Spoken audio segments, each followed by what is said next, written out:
يا أيها الذين آمنوا إن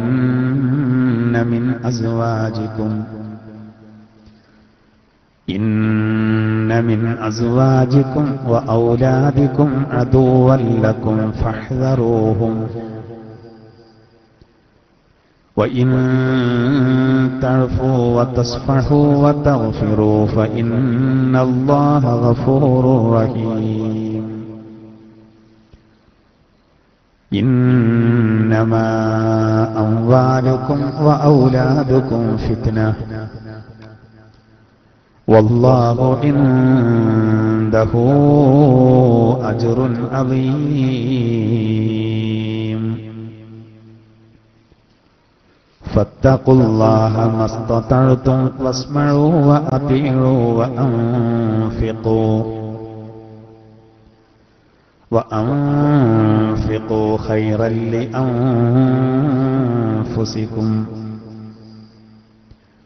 ومن يوق شح نفسه فأولئك هم المفلحون إن تقرضوا الله قرضا حسنا يضاعفه لكم ويغفر لكم والله شكور حليم عالم الغيب والشهادة العزيز الحكيم صدق الله العلي العظيم. ബഹുമാനപ്പെട്ട രക്ഷിതാക്കളെ, സഹോദരങ്ങളെ, അല്ലാഹു സുബ്ഹാനഹു വ തആല വിശുദ്ധ ഖുർആൻ പഠിക്കുന്നതിന് വേണ്ടി നമ്മൾ ചെലവഴിക്കുന്ന സമയം അമൂല്യമായി അല്ലാഹു നമ്മിൽ നിന്ന് ഇത് സ്വീകരിക്കുമാറാവട്ടെ.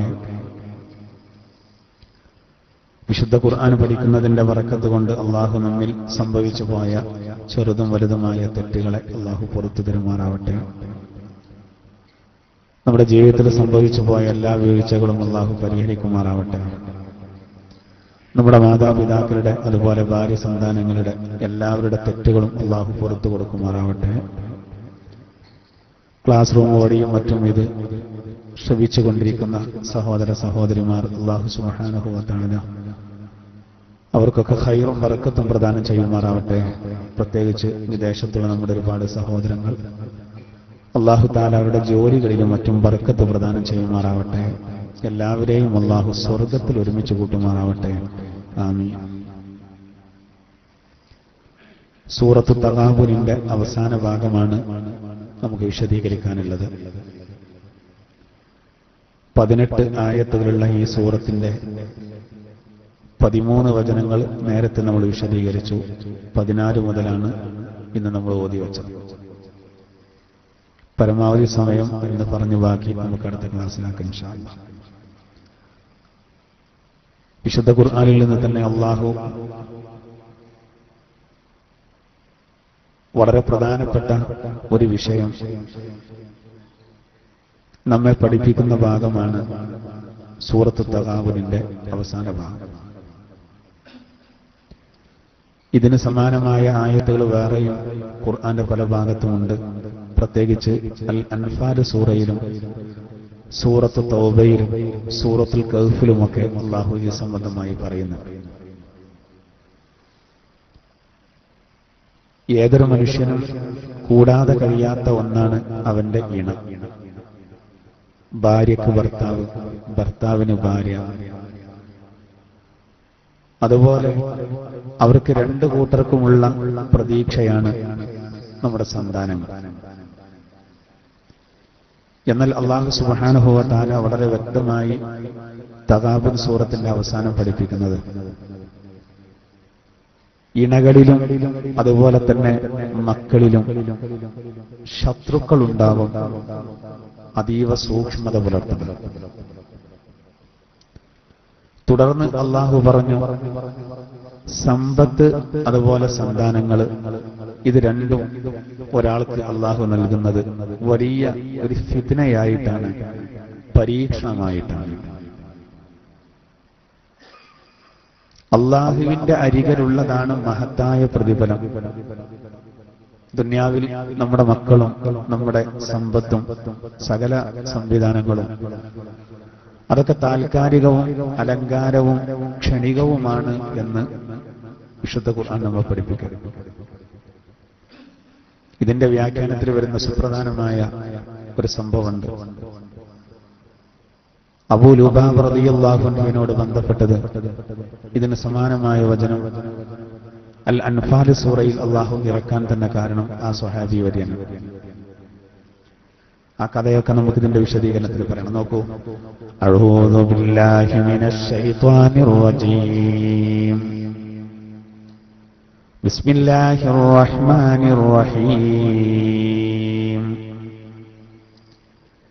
യാ അയ്യുഹല്ലദീന ആമനൂ ഇന്ന മിൻ അസ്വാജികും വ ഔലാദികും അദുവ്വൻ ലക്കും. യാ അയ്യുഹല്ലദീന ആമനൂ, സത്യവിശ്വാസികളെ. വിശുദ്ധ ഖുർആൻ വിളിക്കുകയാണ്, നമ്മളെ വിളിക്കുകയാണ്, സത്യവിശ്വാസികളെ. ഇന്ന മിൻ അസ്വാജികും വ ഔലാദികും അദുവ്വൻ ലക്കും ഫഹ്ദറൂഹും. സത്യവിശ്വാസികളെ വിളിച്ചിട്ട് അള്ളാഹു പറയുന്നത്, നിങ്ങളുടെ ഇണകളിലും അതുപോലെ നിങ്ങളുടെ മക്കളിലും നിങ്ങൾക്ക് ശത്രുക്കളുണ്ട്, നിങ്ങൾ സൂക്ഷിച്ചുകൊള്ളുക. ഫഹ്ദറൂഹ്. നിങ്ങളുടെ ഇണകൾ അതുപോലെ നിങ്ങളുടെ സന്താനങ്ങൾ രണ്ടിലും നിങ്ങൾക്ക് ശത്രുക്കളുണ്ട്, നിങ്ങൾ സൂക്ഷിക്കണം.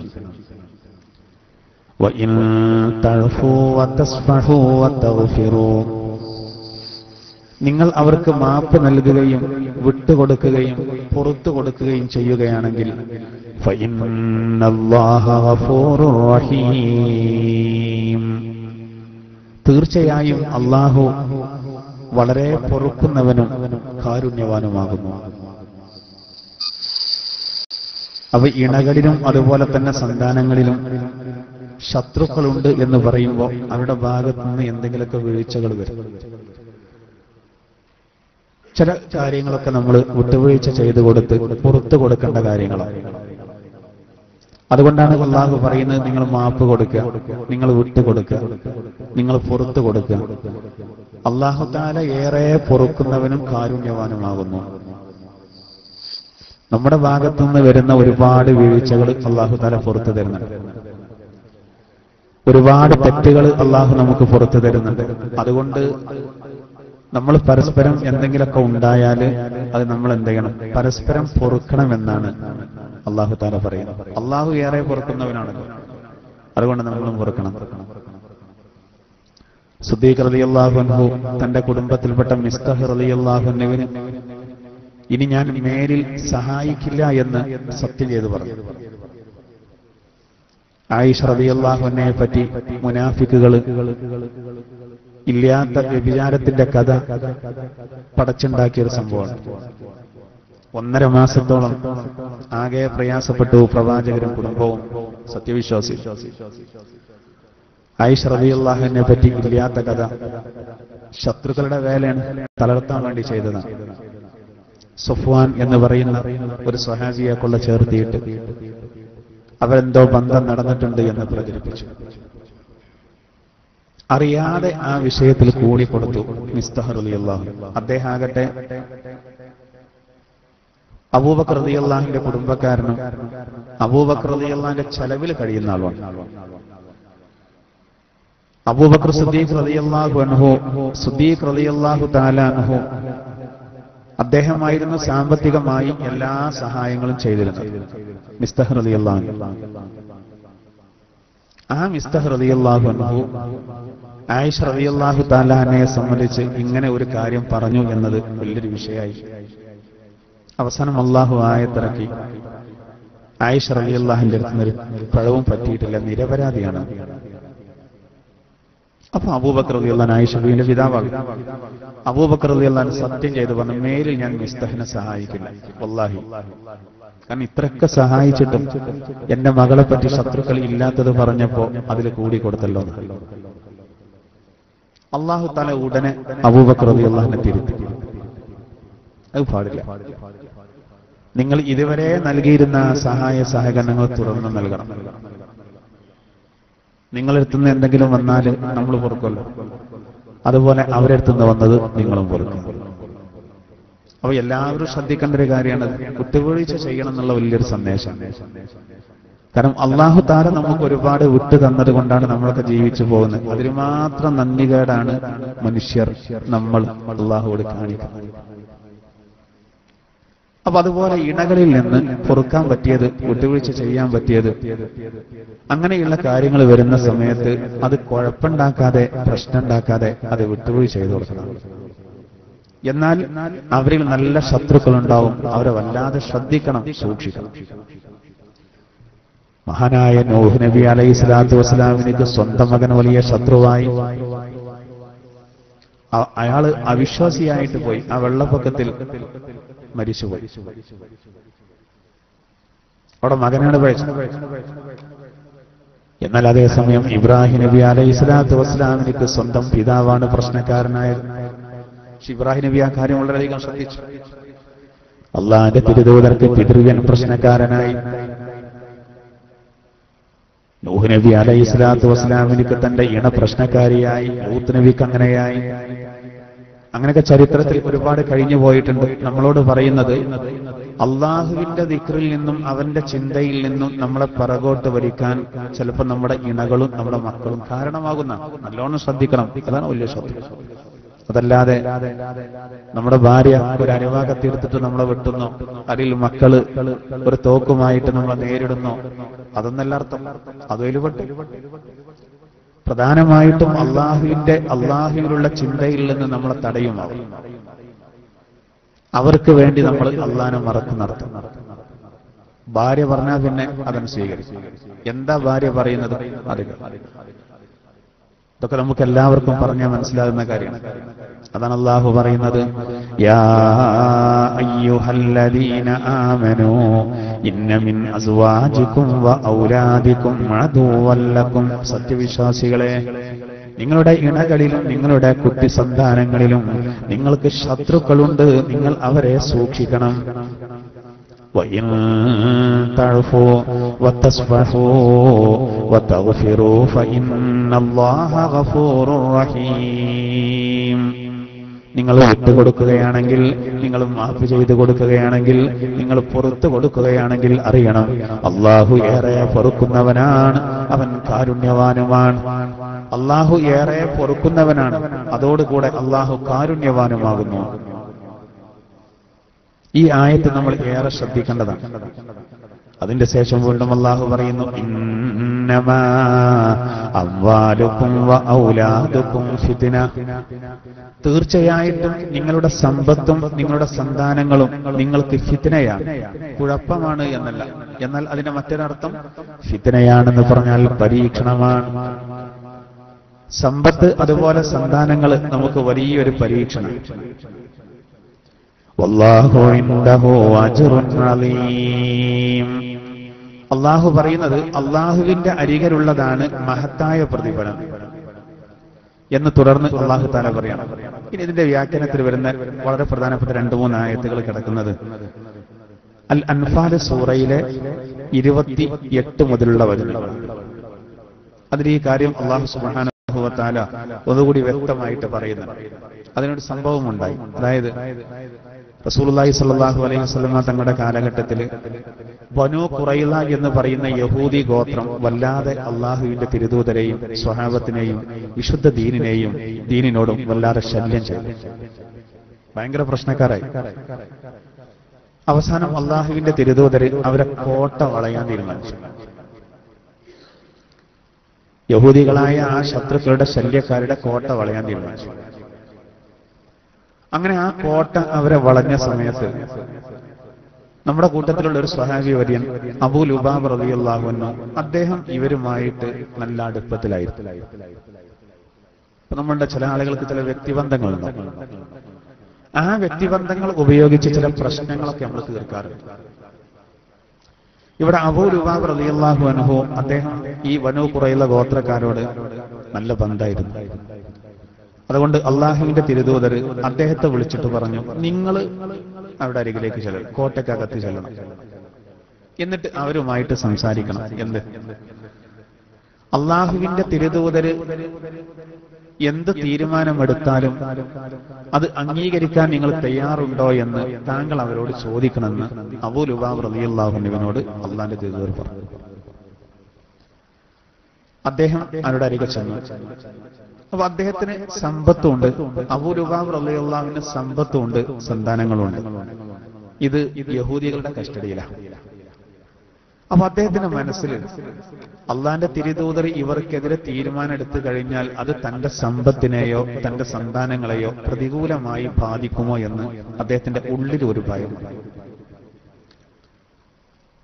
ആ സന്ദർഭത്തിൽ അദ്ദേഹം നബി തങ്ങൾ പറഞ്ഞതുപോലെ തന്നെ അദ്ദേഹം പോയിട്ട് ഇവരോട് ചോദിച്ചു, അള്ളാഹുവിന്റെ റസൂൽ നിങ്ങളുടെ മേലിൽ ഒരു തീരുമാനമെടുത്താൽ അത് അംഗീകരിക്കാൻ നിങ്ങൾ തയ്യാറുണ്ടോ എന്ന് ചോദിച്ചു. അപ്പൊ അവർ പറഞ്ഞു തയ്യാറാണെന്ന് പറഞ്ഞു. അപ്പൊ അബൂ ലുബാബ് റളിയല്ലാഹു അൻഹു അദ്ദേഹത്തിന് ഉടനെ തന്നെ നബിയോട് വന്ന് ഈ കാര്യം പറഞ്ഞാൽ മതിയായിരുന്നു. പക്ഷെ അദ്ദേഹം എന്ത് ചെയ്തു അറിയാം? തന്റെ കൈകൊണ്ട് ഇവരോട് ഇങ്ങനെ കാട്ടി കൊടുത്തു. അതായത് നിങ്ങളെ കഴുത്ത് വെട്ടലായിരിക്കും മുഹമ്മദ് നബിയുടെ തീരുമാനം എന്നുള്ള ഒരു സൂചന. അത് യഥാർത്ഥത്തിൽ ഒരു ചതിയായിരുന്നു. ശരിക്കും വേലി അപ്പുറത്ത് വിട്ടുകിടന്നതാണ്. അങ്ങനെ ഒരു സിഗ്നൽ കൊടുക്കാൻ നബി തങ്ങൾ പറഞ്ഞിട്ടില്ല. പറഞ്ഞ കാര്യം മാത്രം ചെയ്താൽ മതിയായിരുന്നു. അമാനത്താണല്ലോ, അത് വിശ്വസിച്ചേൽപ്പിച്ചതാണ്. പാത്തുവെക്കാൻ കൊടുത്തതുപോലെ തന്നെയാണ് ഒരു കാര്യം ഏൽപ്പിക്കുന്നത്. അദ്ദേഹം അവർക്ക് അങ്ങനെ ഒരു സൂചന കൊടുത്തത് നിങ്ങൾ വെറുതെ സമ്മതിക്കണ്ട. ഇനി അങ്ങനെ ഒരു സൂചന കൊടുത്തിട്ടില്ലെങ്കിൽ തന്റെ മക്കൾക്കോ തന്റെ സമ്പത്തിനോ പ്രയാസങ്ങൾ സൃഷ്ടിക്കുമോ എന്നുള്ള ഉൾഭയാണ് അദ്ദേഹം അങ്ങനെ ഒരു സൂചന അവർക്ക് കൊടുക്കാൻ കാരണം. ഈ സന്ദർഭത്തിൽ അല്ലാഹു തആല സൂറത്തുൽ അൻഫാലിലെ 28, 29 ആയത്തുകൾ ഇറക്കി. ബിസ്മില്ലാഹിർ റഹ്മാനിർ റഹീം. 27-ാമത്തെ ആയത്ത്, യാ അയ്യുഹല്ലദീന ആമനൂ ലാ തഖൂനുല്ലാഹ വർ റസൂൽ വതഖൂനൂ അമാനാതികും വഅൻതും തഅലമൂൻ. അല്ലാഹു ഉടനെ തന്നെ ആയത്തിറക്കുന്ന സത്യവിശ്വാസികളെ, നിങ്ങൾ അല്ലാഹുവിനെയും അവന്റെ റസൂലിനെയും അറിഞ്ഞുകൊണ്ട് നിങ്ങൾ വഞ്ചിക്കരുതേ. അതുപോലെ നിങ്ങളെ വിശ്വസിച്ചേൽപ്പിച്ച കാര്യങ്ങൾ നിങ്ങൾ വഞ്ചന കാണിക്കരുത്. ഇവരോട് ഇങ്ങനെ ചോദിച്ചോളൂ എന്ന് പറഞ്ഞതാണ്. അങ്ങനെ ചോദിച്ച് അവർ കൊടുത്ത മറുപടി ആ റിസൾട്ട് കൊടുത്താൽ മതിയായിരുന്നു നബിക്ക്.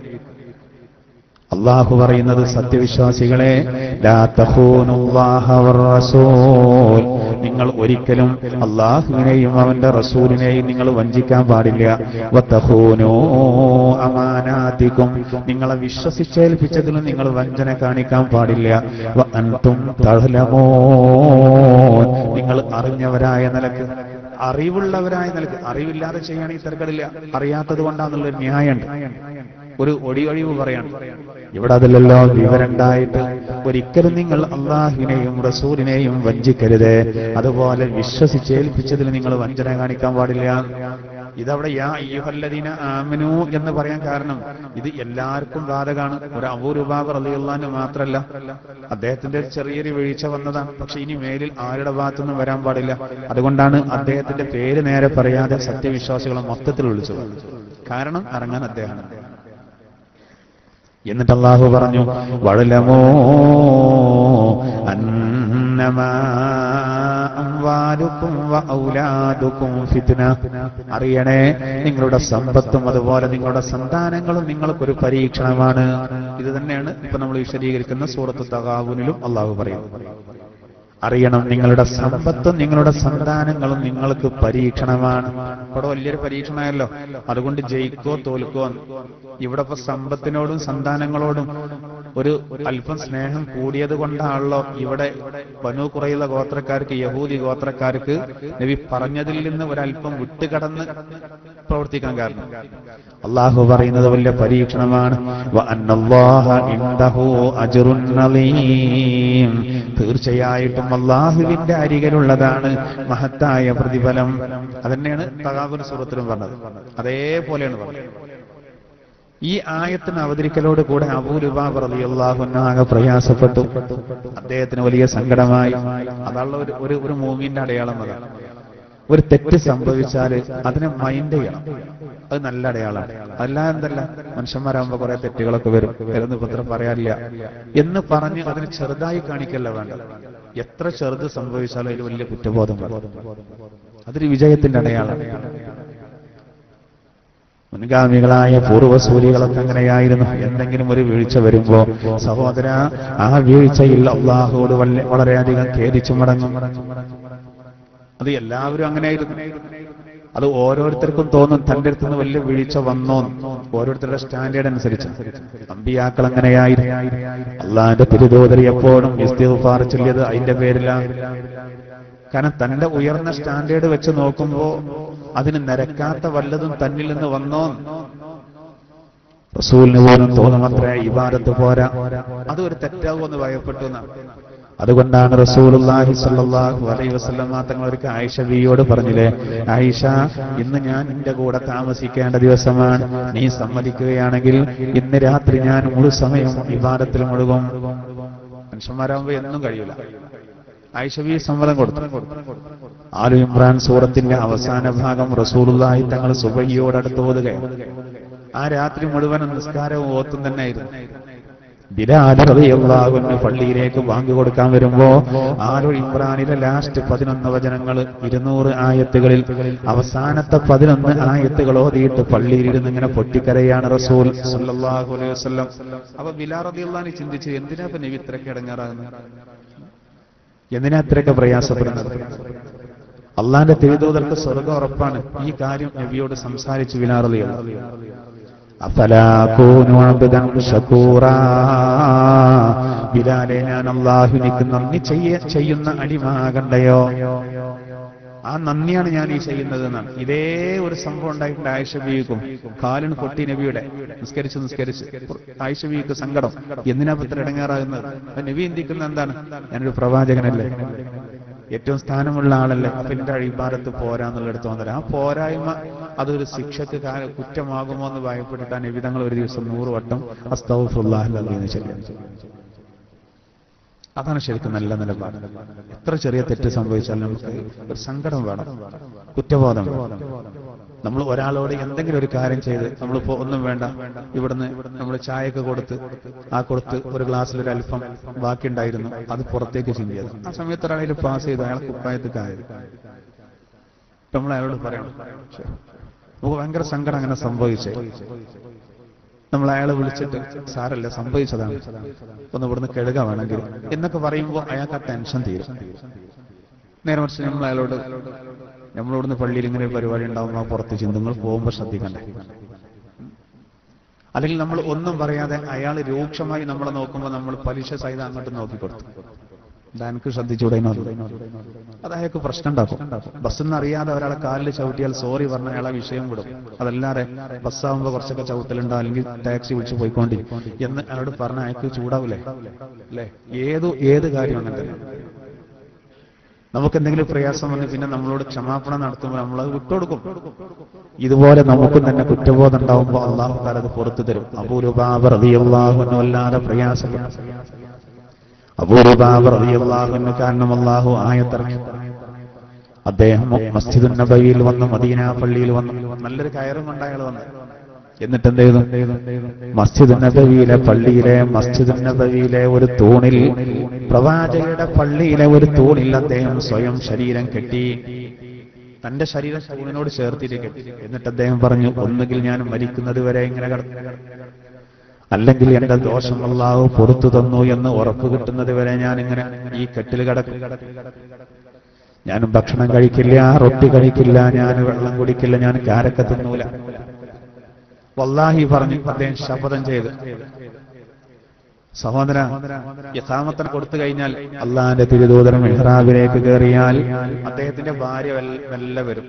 വന്നിട്ട് എന്ത് ചെയ്യും? മെല്ലെ പള്ളി കയറിയിട്ട് ആ കെട്ടയച്ചു കൊടുക്കും ജമാഅത്തിൽ കൂടാൻ. ജമാഅത്ത് കഴിഞ്ഞാൽ വീണ്ടും അദ്ദേഹം എന്ത് ചെയ്യും? സ്വന്തം ശരീരം കെട്ടും. ആരും മൈൻഡ് ചെയ്യണില്ല. സ്വഹാബത്ത് അങ്ങനെയുണ്ട്. സത്യവിശ്വാസികൾ തമ്മിൽ അതീവ ദയാലുക്കളായിരുന്ന സത്യത്തിന്റെ പേരിൽ അവർ പരസ്പരം വല്ലാതെ സ്നേഹിക്കും. ഇവിടെ ബനൂ ഖുറൈള ഗോത്രക്കാർക്ക് ചെറിയൊരു ഒറ്റുകൊടുത്ത പ്രശ്നമുണ്ടായതാണ്. അതുകൊണ്ട് ആരും അത് മൈൻഡ് ചെയ്തില്ല. അബൂ ലുബാബ റളിയല്ലാഹു അൻഹു ആവട്ടെ വല്ലാതെ അള്ളാഹുവിലേക്ക് തൗബ ചെയ്യുക. പിന്നെ മക്കളും വേണമെന്നില്ല, സമ്പത്തും വേണമെന്നില്ല, ഒന്നും വേണ്ട, അള്ളയും റസൂലും ദീനും മതി എന്നുള്ളിടത്ത് അദ്ദേഹം. നമുക്ക് വലിയ പാടുണ്ടതിൽ. സഹോദര, ചരിത്രം പറയുന്നത് 7 ദിവസം അദ്ദേഹം ആ തൂണിൽ കടന്നു. അതിന്റെ ഇടയിൽ വെള്ളമില്ലാതെ ഭക്ഷണമില്ലാതെ അവശനായ അദ്ദേഹം അബോധാവസ്ഥയിലായി. ഇടക്ക് ബോധം തെളിയും, കെട്ടിലിങ്ങനെ തൂങ്ങിക്കിടന്നു. തീരുമാനം വേണ്ടേ? അള്ളാഹുവിൽ നിന്ന് അറിയിപ്പ് വരാതെ അള്ളാന്റെ റസൂലിനൊന്നും പറയാൻ വയ്യ. സാരല്ല, അതൊക്കെ അള്ളാഹ് പുറത്തിട്ടുണ്ടെന്ന് പറയാൻ വയ്യ. ആയത്തിന് ഇറങ്ങണം. റസൂലുള്ളാഹി സ്വല്ലല്ലാഹു അലൈഹി വസല്ലമ തങ്ങൾ വീട്ടിലാണ്. 7 ദിവസമായി. ആ സമയത്ത് ജിബ്രീൽ എന്ന മലക്ക് വന്നുകൊണ്ട് പറഞ്ഞു, നബിയേ, അബൂ ലുബാബയുടെ ആ തെറ്റ് അള്ളാഹു പുറത്തു കൊടുത്തിരിക്കുന്നു, ആ വിവരമൊന്ന് അദ്ദേഹത്തോട് പറയണം. റസൂലിന് ഭയങ്കര ആവേശം. അള്ളാന്റെ തിരുദൂതർ ഉടനെ തന്നെ വീട്ടിൽ നിന്ന് പുറത്തിറങ്ങി. അപ്പൊ അതിലൂടെ പാസ് ചെയ്തൊരു സ്വഹാബിയെ വിളിച്ചിട്ട് പറഞ്ഞു, അബൂ ലുബാബയുടെ അരികെ ചെന്ന് ഈ സന്തോഷവാക്കെന്ന് അറിയിക്കണം, അദ്ദേഹത്തിന്റെ ദോഷം വല്ല പുറത്തു കൊടുത്തിട്ടുണ്ടെന്ന് പറയണം. ഈ ഭക്ഷണം കഴിച്ചോട്ടെ. കാരണം അദ്ദേഹം 2-3 ഡിമാൻഡുള്ള വെച്ചത്, മരിക്കുന്നത് വരെ ഞങ്ങൾ കിടക്കും, അല്ലാന്നുണ്ടെങ്കിൽ എനിക്ക് ഉറപ്പ് കിട്ടണം എന്റെ ദോഷം വല്ല പുറത്തു തന്നിട്ടുണ്ട്. അത് നബി എനിക്ക് ഉറപ്പ് തരാതെ ഞാൻ ഭക്ഷണം കഴിക്കൂല. ഈമാനം കൊണ്ടാണ്. ആ സ്വഹാബി നേരെ ചെന്നിട്ട് അബൂ ലുബാബ റളിയല്ലാഹു അൻഹു പറഞ്ഞു. പക്ഷേ അബൂ ലുബാബ റളിയല്ലാഹു അൻഹു കെട്ടിൽ തളർന്നിരിക്കുകയാണ്, തൂങ്ങിയാണ് നിൽക്കുകയാണ്. അപ്പൊ ഈ സ്വഹാബി കെട്ടഴിക്കാൻ നോക്കുമ്പോൾ പറഞ്ഞു, വേണ്ട, നിങ്ങളാരും ഈ കെട്ടിൽ തൊടരുത്, എന്റെ ഹബീബായ നബി വന്നിട്ട് കെട്ടഴിക്കണം, ഉറപ്പിന് കിട്ടാൻ. അറിഞ്ഞ സ്വഹാബിമാരൊക്കെ പള്ളിയിൽ കോടലടങ്ങി. അദ്ദേഹത്തിന്റെ സ്ഥാനം മനസ്സിലായി. അതാണ് ദീനിന് വേണ്ടിയാണ് അവരുടെ സ്നേഹം, വെറുക്കലും അങ്ങനെ വ്യക്തിപരമായിട്ട് പ്രശ്നങ്ങളുണ്ട്.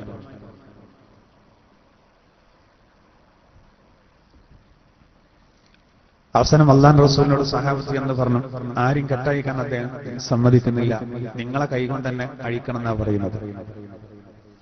അള്ളാന്റെ തിരുദൂതർ സന്തോഷത്തോടുകൂടെ വരികയും അദ്ദേഹത്തിന്റെ കെട്ടഴിക്കുകയും ചെയ്തു. ആ കെട്ടഴിച്ചു. വല്ലാത്തൊരവസ്ഥയായിരുന്ന ആ സന്ദർഭം.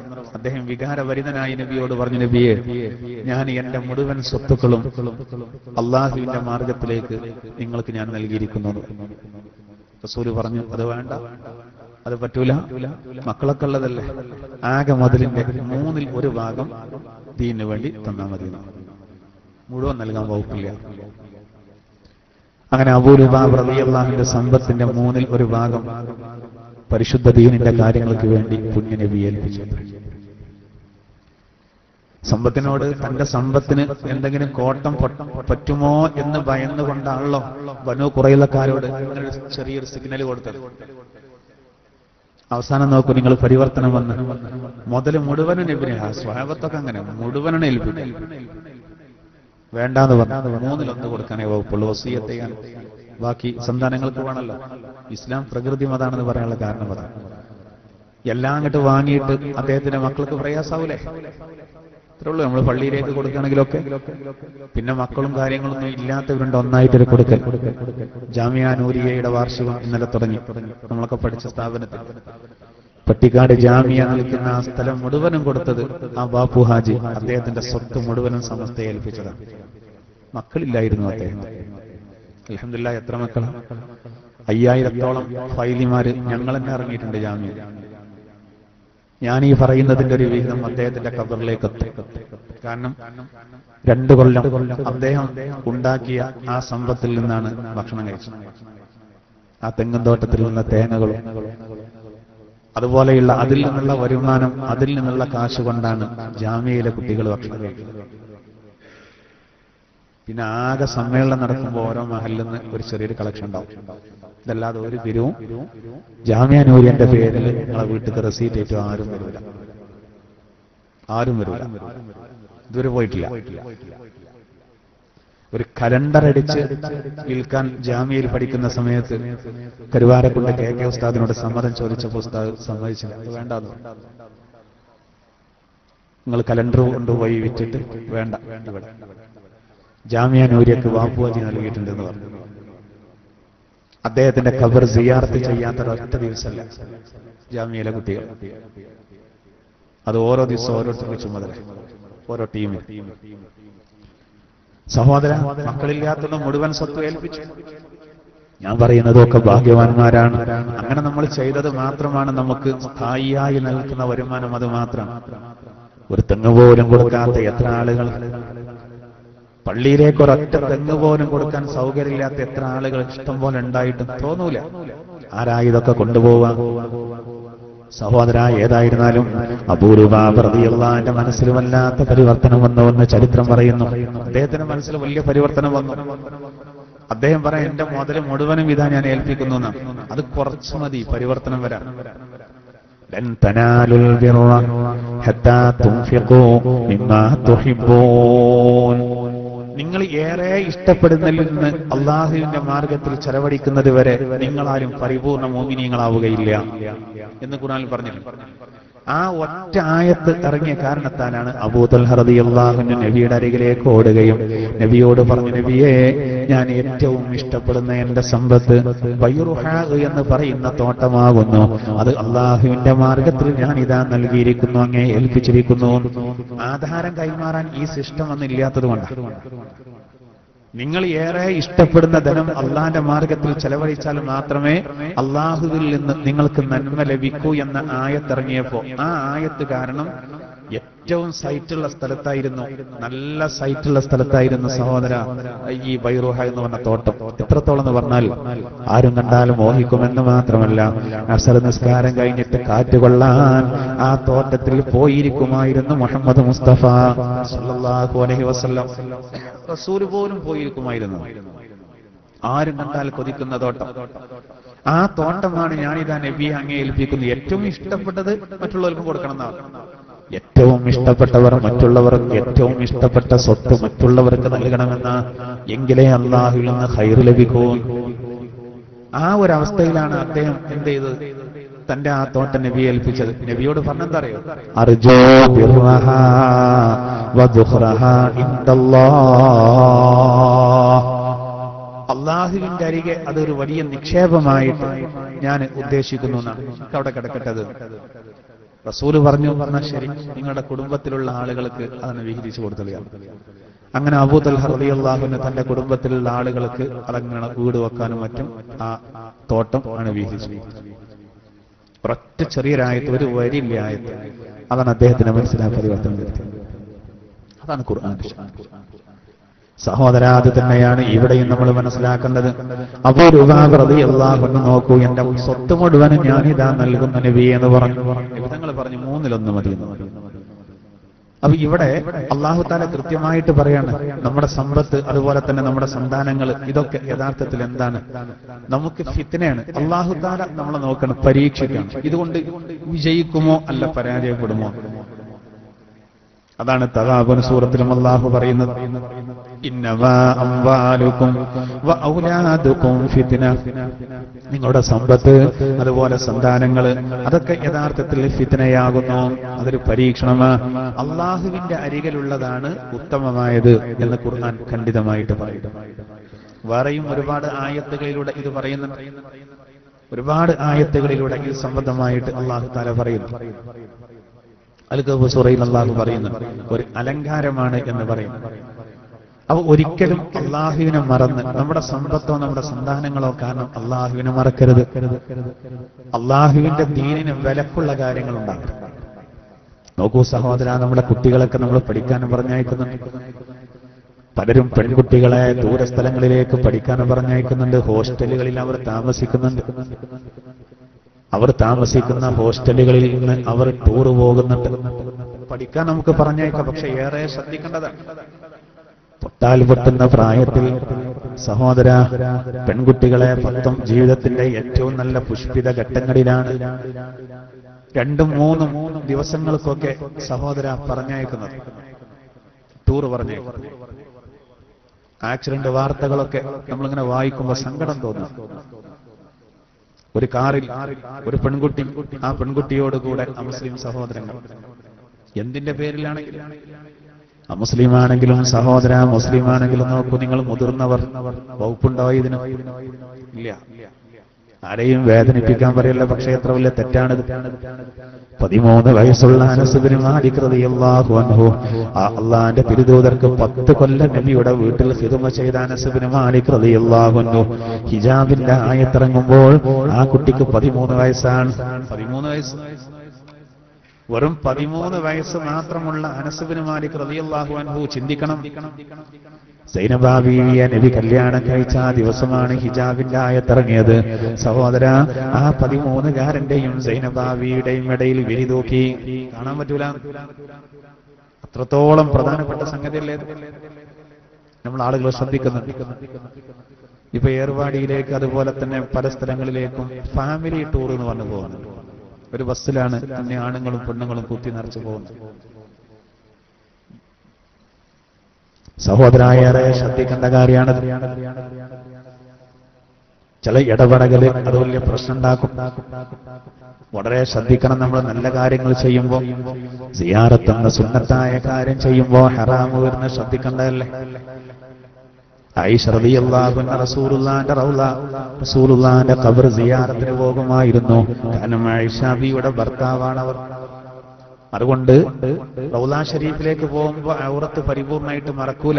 ഖബറിന്റെ ഉള്ളിൽ കിടക്കുന്ന തിരുദൂതരാണ് ജീവിതത്തിൽ കാണാൻ പറ്റിയ ആള്. പിന്നീട് അള്ളാന്റെ തിരുദൂതരുടെ അരികെ മറവ് ചെയ്തത് റസൂലുള്ളാഹിന്റെ വലം കൈയായ സയ്യിദുനാ അബൂബക്കർ സിദ്ദീഖ് റളിയല്ലാഹു അൻഹു. അതിന്റെ ശേഷവും ആയിഷ റളിയല്ലാഹു അൻഹ സിയാറത്തിന് പോകുമായിരുന്നു. എന്തുകൊണ്ട്? ഒന്ന് തന്റെ ഭർത്താവാണ്, മറ്റൊന്ന് തന്റെ പിതാവാണ്. അബൂബക്കർ റളിയല്ലാഹു അൻഹു തന്റെ പിതാവാണ്. പിന്നീട് അവിടെ മറവ് ചെയ്തത് സയ്യിദുനാ ഉമറുൽ ഫാറൂഖ് റളിയല്ലാഹു തആല അൻഹു. ആ ഉമർ റളിയല്ലാഹു അൻഹുവിനെ അവിടെ മറവ് ചെയ്തതിന്റെ ശേഷം പിന്നീട് ആയിഷ റളിയല്ലാഹു അൻഹ സിയാറത്തിന് പോകുമ്പോൾ ഫുൾ ഹിജാബിലായിരുന്നു പോയിരുന്നത്. എന്താ കാരണം? ഖബറിൽ കിടക്കുന്നത് ഒന്ന് ഭർത്താവും ഒന്ന് പിതാവുമാണെങ്കിൽ തൊട്ടടുത്ത് കിടക്കുന്നത് തനിക്ക് അന്യപുരുഷനായ ഉമറുൽ ഫാറൂഖാണ് റളിയല്ലാഹു അൻഹു. ഖബറിൽ കിടക്കുന്ന ഉമർ റളിയല്ലാഹു അൻഹു മാനിച്ചുകൊണ്ടാണ് സഹോദര ആയിഷ റളിയല്ലാഹു അൻഹ ഔറത്ത് പൂർണ്ണമായിട്ട് മറച്ചുപോയത്. മനസ്സിലാക്കണം നിങ്ങൾ.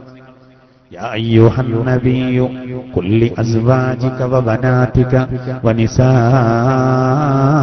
മുഅ്മിനീൻ യുദ്നീന അലൈഹിന്ന മിൻ ജലാബീബിഹിൻ. നബിയെ, താങ്കൾ ഭാര്യമാരോടും മക്കളോടും മുഴുവൻ മുഅ്മിനീങ്ങളുടെ പെണ്ണുങ്ങളോടും പറയണം. എന്ത്? അവരുടെ മൂടുപടവയെ അവർ താഴ്ത്തിയിടട്ടെ. ഹിജാബ് വേണമെന്ന് ഖുർആൻ പറയണം. അതുകൊണ്ടുള്ള ഖുർആനിൽ പ്രത്യേകം പെണ്ണുങ്ങളോട് എന്ത് പറഞ്ഞത്? വഖർന ഫീ ബുയൂതികും.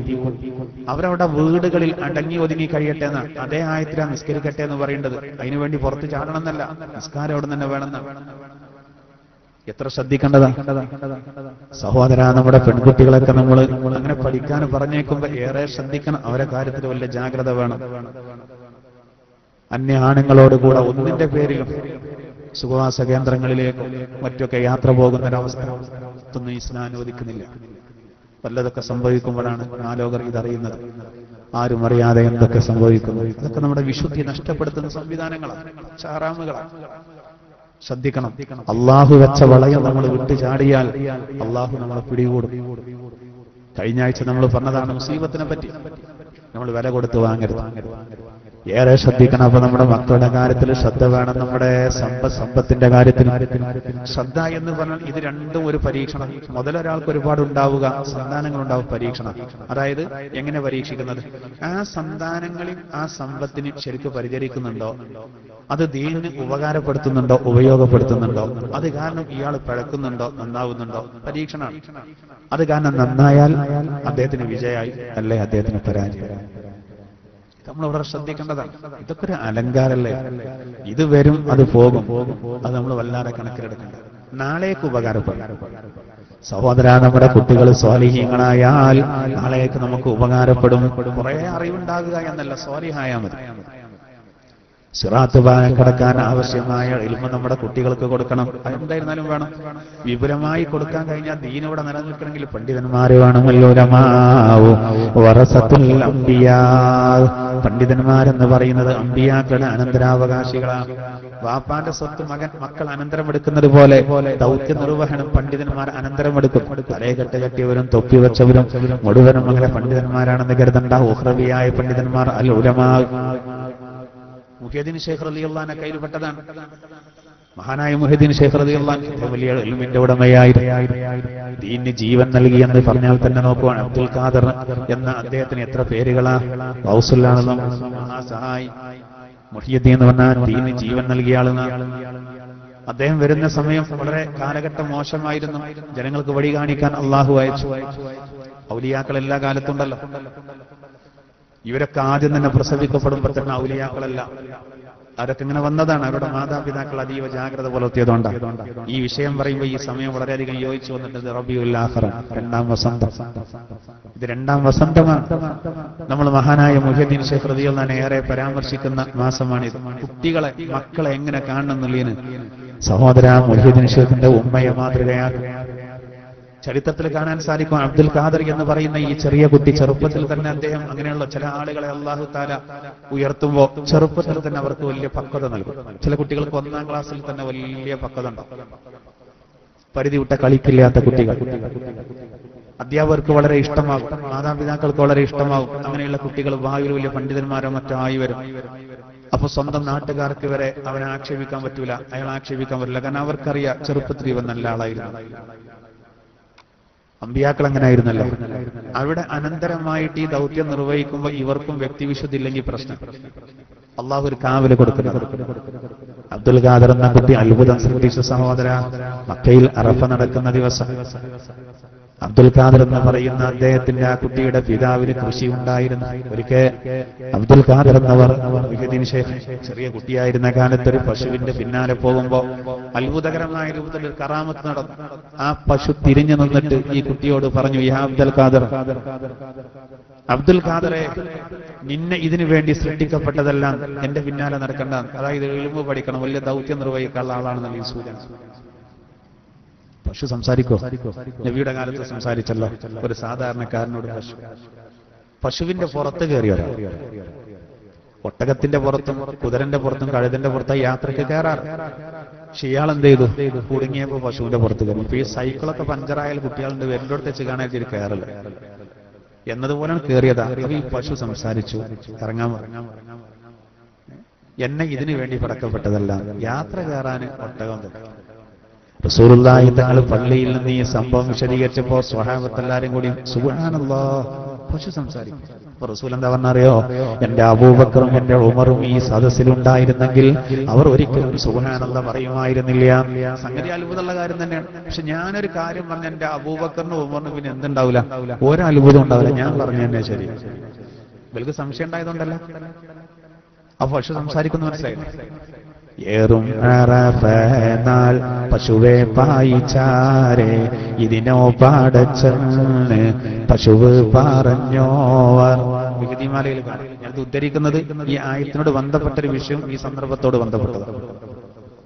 അറഫ ദിവസം പശു സംസാരിക്കാണ്. കുട്ടിയോട് പറയാം, അബ്ദുൽ ഖാദർ ഇതിനു വേണ്ടി പടക്കപ്പെട്ടതല്ല.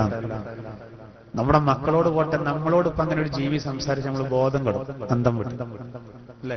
ക്ലാസ് കഴിഞ്ഞ് പോകുന്ന സമയത്ത് ഒരു ആട് അല്ലെങ്കിൽ ഒരു നായ, നമുക്കൊരു പേടി. ആ നായനെ കണ്ടപ്പോ, പക്ഷെ നായ പെട്ടെന്ന് തിരിഞ്ഞു നിന്നിട്ട് പറഞ്ഞു, ഖുർആൻ ക്ലാസ് കഴിഞ്ഞ് വരല്ലേ, നിന്നെ ഞാൻ ഒരിക്കലും കടിക്കൂല എന്ന് പറഞ്ഞാൽ നമ്മളപ്പ അവിടെ ബോധം കിട്ടും. ഇത് കണ്ട് നമ്മൾ അങ്ങാടിയുള്ള കൂടി ഓടി ചെന്നാൽ നായ അവരോട് പറയാണ്, ഖുർആൻ ക്ലാസ് കഴിഞ്ഞ് വരുന്ന ഇയാളോട് ഞാൻ കടിക്കൂല എന്ന് പറഞ്ഞ് ഇയാൾ ഇങ്ങനെ ബോധം കിടണമെന്ന് നമ്മളോട് ആ നായ ചോദിച്ചാൽ നമ്മളെല്ലാവരും ബോധം കിട്ടും. മിനി ബസ് വിളിച്ച് കൊണ്ടുപോകേണ്ടി വരും തൊട്ടടുത്ത ആശുപത്രി. ഒരു മൃഗം സംസാരിക്കാൻ. എന്നാ സഹോദര അബ്ദുൽ ഖാദർ എന്ന കുട്ടി പേടിച്ചില്ല. ആരും സംശയിക്കരുത് കേട്ടോ. മൃഗങ്ങളൊക്കെ സംസാരിക്കുന്നത് നമുക്ക് തിരിയാത്തത് കൊണ്ടാണ്. മൃഗങ്ങൾ സംസാരിക്കുന്നുണ്ട്, നമുക്ക് തിരിയാത്തത് കൊണ്ടാണ്. അവർക്ക് അവരുടെ ഭാഷ തിരിയുന്നുണ്ട്. ഉറുമ്പ് സംസാരിച്ച കഥ ഖുർആൻ പറഞ്ഞപ്പോ കളിയാക്കിയവരുണ്ടല്ലോ. ഇപ്പൊ യൂറോപ്യന്മാര് തെളിയിച്ചു ഉറുമ്പുകളുടെ മഹത്വം.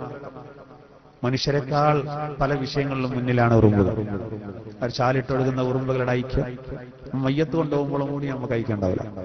ഷോർട്ട് വടി തെരഞ്ഞെടുത്ത് പള്ളിയിലേക്ക് പോകും. നമുക്ക് ആകെയുള്ള വിഷയം നമ്മുടെ ചെരുപ്പ് എവിടെങ്കിലും ഒന്ന് പാത്തു വെക്കണം എന്നായിരിക്കും. അപ്പൊ മയ്യത്തിന്റെ കൂടെ പോകാന്നുള്ള സുന്നത്തൊക്കെ നമ്മൾ നഷ്ടപ്പെടും. ഒറ്റക്ക് പോകല്ല, മറ്റൊന്ന് സ്വീപ്പാക്കും. ഇങ്ങനെ പോവാറ് വെറുതെ ഞയിലൊക്കെ വളഞ്ഞു പോകണം. ആ വളഞ്ഞു പോക്കിനല്ലേ കൂലിയുള്ളൂ.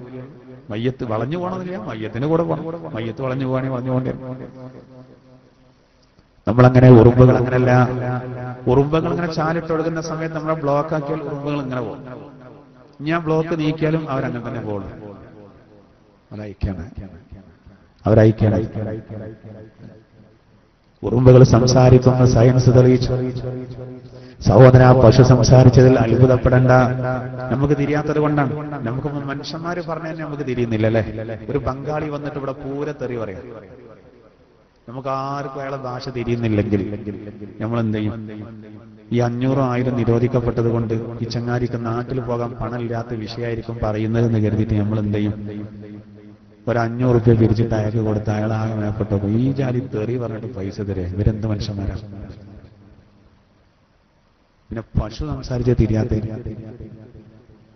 സഹോദര മുഹ്യിദ്ദീൻ ശൈഖ് റളിയല്ലാഹു അങ്ങനെ സംസാരിച്ചു അത്രേ. അങ്ങനെയാണ് തന്റെ കുട്ടിയെ ഇൽമു പഠിക്കാൻ വേണ്ടി ഉമ്മ പറഞ്ഞയച്ചത്. അവിടെ നമുക്ക് വലിയ മാതൃക ഉണ്ട്.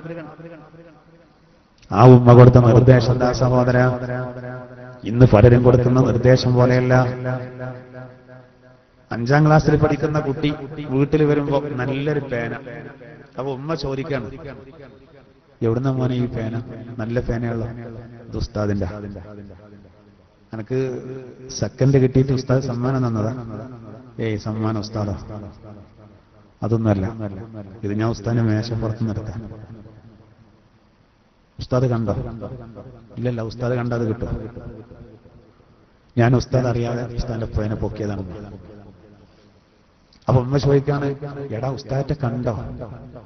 ഇല്ലമ്മ, ഉസ്താദ് കണ്ടല്ലോ. ഉസ്താദ് എന്തൊരാവശ്യത്തിന് ആരോ ഓഫീസ് റൂമിൽ വന്നപ്പോ അങ്ങോട്ട് പോയി. ഞാൻ ആ സന്ദർഭത്തിൽ നല്ല എടുത്ത. കുട്ടികൾ ആരും കണ്ടിട്ടില്ല, ഉസ്താദും കണ്ടിട്ടില്ല. ഞാൻ അങ്ങനത്തെ സ്ഥലത്ത് അത് പാത്തിച്ചു. കണ്ടിട്ടില്ല എന്നുള്ള കാര്യമാണ്. പക്ഷെ അതിന് മദ്രസ കൊണ്ടുപോകില്ല. അപ്പൊ ഉമ്മക്ക് വീണ്ടും സംശയം, ഉറപ്പല്ലേ കണ്ടിട്ടില്ല? ഉറപ്പാണ്. അപ്പൊ ഉമ്മ പറയണം, എന്നെ സമ്മതിച്ചു. ജപ്പാന്റെ മാതിരി തന്നെ വളരെ ഉഷാറാണ്. ഇപ്പൊ വരും കള്ളനെ കാണാം, ആ താവഴിയായിട്ട് വരികയാണ്. ഇവിടെ ഇതാണോ ഈ ഉമ്മ ചെയ്യേണ്ടത്? സഹോദര, ഇങ്ങനെ എത്രയാളുകൾ ഗൾഫിൽ നിന്ന് വരുന്ന ചില സഹോദരങ്ങൾ ആരെങ്കിലും കേൾപ്പിച്ച വസ്തുക്കൾ വല്ല പൂഴ്ത്താൻ ചിലപ്പോൾ ഭാര്യ പ്രേരിപ്പിക്കും.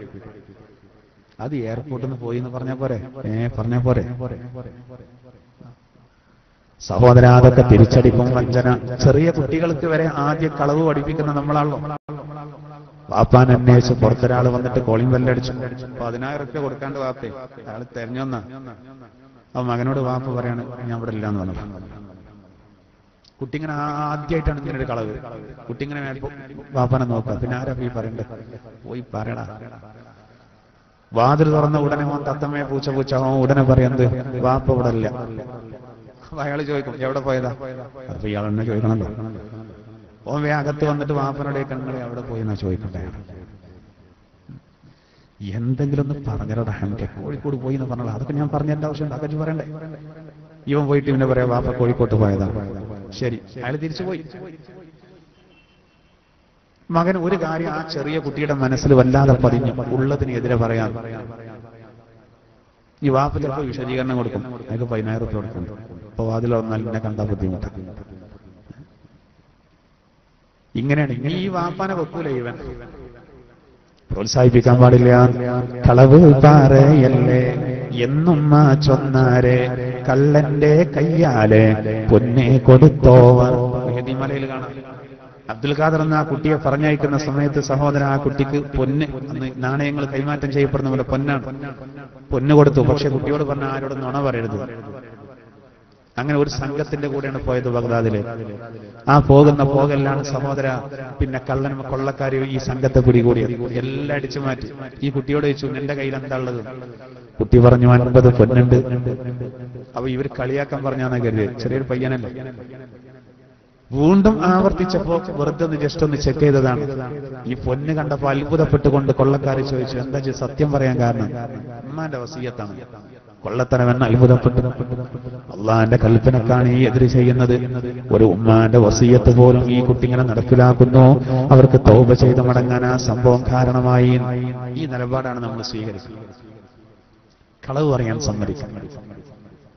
സഹോദരനാട് റക്കമെന്നതിന് വേണ്ടി നമ്മൾ പരലോകത്ത് ഓരോ പ്രവാചകന്മാരെ സമീപിക്കുമ്പോഴും ഇബ്രാഹിം നബിയുടെ അരികിലേക്ക് നമ്മൾ എത്തും. ഇബ്രാഹിം നബിയുടെ അരികിലേക്ക് പറഞ്ഞേക്കും നൂഹ് നബി അലൈഹിസ്സലാം. ഇബ്രാഹിം നബി നമ്മളോട് എന്താ പറയാ? എന്റെ റബ്ബ് വലിയ ദേഷ്യത്തിലാണ്, ഞാൻ എന്റെ കാര്യത്തിൽ തന്നെ വല്ലാത്ത പേടിയിലാണ്. അദ്ദേഹം പറയുന്ന എന്താ? എന്നെ ഉത്സവത്തിലേക്ക്, വിഗ്രഹാരാധനയിലേക്ക് എന്റെ ജനത വിളിച്ചപ്പോ ഞാൻ അവരോട് അന്ന് പറഞ്ഞിരുന്നു ഒഴിഞ്ഞു മാറാൻ, എനിക്ക് രോഗമാണ്, ഇന്നീ സഖീം. അത് സത്യത്തിൽ കളവായിരുന്നു. എനിക്കന്ന് രോഗമില്ലായിരുന്നു. യഥാർത്ഥത്തിൽ അത് പറയൽ നിർബന്ധമായിരുന്നു. നിർബന്ധമായ കളവാണ് അത് പറയുന്നത്. എന്നിട്ട് പോലും ഇബ്രാഹിം നബി പറയുന്നത് അങ്ങനെ ഒരു സത്യത്തിനെതിരെ ഞാൻ പറഞ്ഞിട്ടുണ്ട്, ആ വിഷയത്തിൽ ഞാൻ പേടിയിലാകുന്നു. അങ്ങനെ നമ്മളൊക്കെ എത്ര കൂട്ടിലങ്ങാടി എന്നിട്ട് പറയാം, ഞാൻ ഇവിടെ ഇല്ല, നാട്ടിലില്ല, തിരൂര. ഇവൻ ചിലപ്പോ അപ്പുറത്തെ കടിയിൽ നിന്നാണ് കണ്ടുകൊണ്ട് വിളിക്കണത്. എന്തിനാ നല്ലത്? പുറത്ത് വന്നിട്ടൊരു കൊട്ടൊട്ടിയിട്ട് നല്ല തിരൂര എന്ന് പറഞ്ഞാൽ ഇവൻ ചിലപ്പോ പറയും പഴച്ചതായി. ചിലപ്പോണ്ടല്ലേ നമ്മൾ പറയുമ്പോ ഒരു പഴക്കല്, അത് വേറൊരു കളർ. ഒന്ന് നീർത്താൻ വേറെന്ന് പറയുന്നത്. എത്ര ആളുകളുണ്ട് അങ്ങനെ, എത്ര ആളുകളുണ്ട്. ഞാൻ ഒരു ക്ലാസ്സിലേക്ക് നമ്മൾ ഉള്ളതിനെ പറയലാണ്. നമ്മള് കാരണം സംഘാടകർ കുടുങ്ങാൻ പാടില്ലല്ലോ. അള്ളാന്റെ തൗഫീഖോട് കൂടെ 2000 ഖുർആൻ ക്ലാസ് തുടങ്ങിയിട്ട് 17 കൊല്ലമായല്ലോ. ഇതിന്റെ ഇടയിൽ ഞാൻ ഏറ്റവും ഒറ്റ ഖുർആൻ ക്ലാസ് മുടങ്ങിയിട്ടില്ല. ഒരു സ്ഥലത്തും ഞാൻ ചെല്ലാതെ മുടങ്ങിയിട്ടില്ല. അഹങ്കാരം പറയല്ലോ, അള്ളാന്റെ നിഅമത്ത് പറയാം. അത് വിളിക്കേണ്ട ആവശ്യമില്ല. ഏറ്റ് കഴിഞ്ഞാൽ നമ്മൾ പിന്നെ ആണ് അവിടെ എത്തും. നമ്മൾ ആ കൃത്യസമയത്ത് പരമാവധി ശ്രദ്ധിക്കും. ഒരിക്കൽ ക്ലാസ്സിന് റോഡ് ബ്ലോക്ക് ആയിട്ട് വൈകി. അപ്പോ കുട്ടികളവിടെ നിന്ന് വിളിച്ചു, ഉസ്താദ് എവിടെ എത്തിയെന്ന് ചോദിച്ചു. അപ്പൊ ഞാൻ പുറത്തേക്ക് നോക്കിയിട്ട് അപ്പൊ നമ്മൾ ആ കൃത്യ സ്ഥലമാണ്. അത് കഴിഞ്ഞ് അതേ സ്ഥലത്ത് നിന്ന് വേറെ കുട്ടി വിളിച്ചു, ഉസ്താദ് യഥാർത്ഥത്തിൽ ഇപ്പൊ എവിടെ എത്തിയെന്ന് ചോദിച്ചു. അപ്പൊ ആദ്യം പറഞ്ഞത്, സഹോദര, ചിലരൊക്കെ കളിക്കുന്നത് കൊണ്ടാണ്. പെരിന്തൽമണ്ണെന്ന് പ്രഭാഷണത്തിന് കൂട്ടിലങ്ങാടിക്ക് വരുന്ന ആളാണെങ്കിൽ അതിപ്പോ പെരിന്തൽമണ്ണെന്ന് പുറപ്പെട്ടിട്ടേ ഉള്ളൂ. പക്ഷെ അങ്ങനെ പറഞ്ഞ പ്രശ്നമെന്നുള്ളതുകൊണ്ട് മക്കരപ്പറമ്പെത്തി എന്ന് പറഞ്ഞാൽ, എന്നിട്ട് പിന്നെ അവിടെ പെരിന്തൽമണ്ണെന്ന് അപകടത്തിൽ അയാൾ മരിച്ച എന്താ ചെയ്യാ? അത് മരിച്ചത് നമ്മളെ ഉസ്താദാവൂല, അയാൾ ഇവിടെ എത്തി എന്നുള്ള പറഞ്ഞെന്നല്ലേ പറയാം. എന്തിനാന്നാണ് പറയുന്നത്? ഉള്ളതാണ് പറഞ്ഞത്. അങ്ങനെ ചിലരൊക്കെ കളവ് പറയുന്നത് കൊണ്ടാണ് ചുടുവെള്ളത്തിൽ പൂച്ച ചാടിയാൽ പിന്നെ തണുത്ത വെള്ളം കണ്ടാലും പൂച്ചക്ക് ബേജാറാണ് എന്നതുപോലെ കുട്ടി ചോദിക്കുകയാണ്, യഥാർത്ഥത്തിൽ എവിടെ എത്തി? അപ്പൊ ആദ്യം പറഞ്ഞത് യഥാർത്ഥത്തിലല്ല എന്നല്ല. സഹോദര, ചിലരൊക്കെ കളിക്കുന്നത് കൊണ്ടാണ് ഈ വിഷയത്തിൽ നമുക്ക് 100ക്ക് 100 ആകണം എന്ന് പറഞ്ഞാൽ അത് നമ്മൾ ആ സത്യത്തിൽ തന്നെ കുറഞ്ഞൊരു പ്രയാസം ഉണ്ടെങ്കിലും ഖുലിൽ ഹഖ്ഖ വലൗ കാന മുറാ, സത്യം പറയണേ അല്പം കയ്പാണെങ്കിലും സത്യം എന്ന് പറഞ്ഞാൽ പിന്നീട് അതിന് വിജയം വരുള്ളൂ. നുണ പറഞ്ഞാൽ അത് പൊളി, പിന്നെ മനസ്സിൽ ഒരു സമാധാനം ഉണ്ടാവില്ല. അത് പൊളിയോ എന്നുള്ള. കുട്ടികളെ ഈ കാര്യത്തിൽ വളരെയധികം ശ്രദ്ധിക്കണം സഹോദര. ഇവിടെ മഹാനായ മുഹ്യിദ്ദീൻ ശൈഖ് റളിയല്ലാഹു അൻഹു കാരണം, ആ കുട്ടി കാരണം സഹോദര, ആ കൊള്ളക്കാര് നന്നായി. ആ കുട്ടി അതിന് പ്രേരിപ്പിച്ചത് തന്റെ മാതാവാണ്. ഇതാണ് ഇപ്പൊ മുഹ്യിദ്ദീൻ ശൈഖിന്റെ ഉമ്മാനെ സംബന്ധിച്ചിടത്തോളം ചെറുപ്പത്തിലെ തന്റെ കുട്ടിനെ ഇൽമു പഠിക്കാൻ പറഞ്ഞയച്ചത് കൊണ്ട് എന്തായി, അദ്ദേഹം ഒരു വെറുതെ ഒരു ഷെയ്ഖല്ല. അപ്പൊ ഷെയ്ഖ് എന്ന് പറഞ്ഞാൽ തെറ്റിദ്ധാരണ വരും പലരും. കാരണം കള്ള ഷെയ്ഖുമാരുണ്ട്.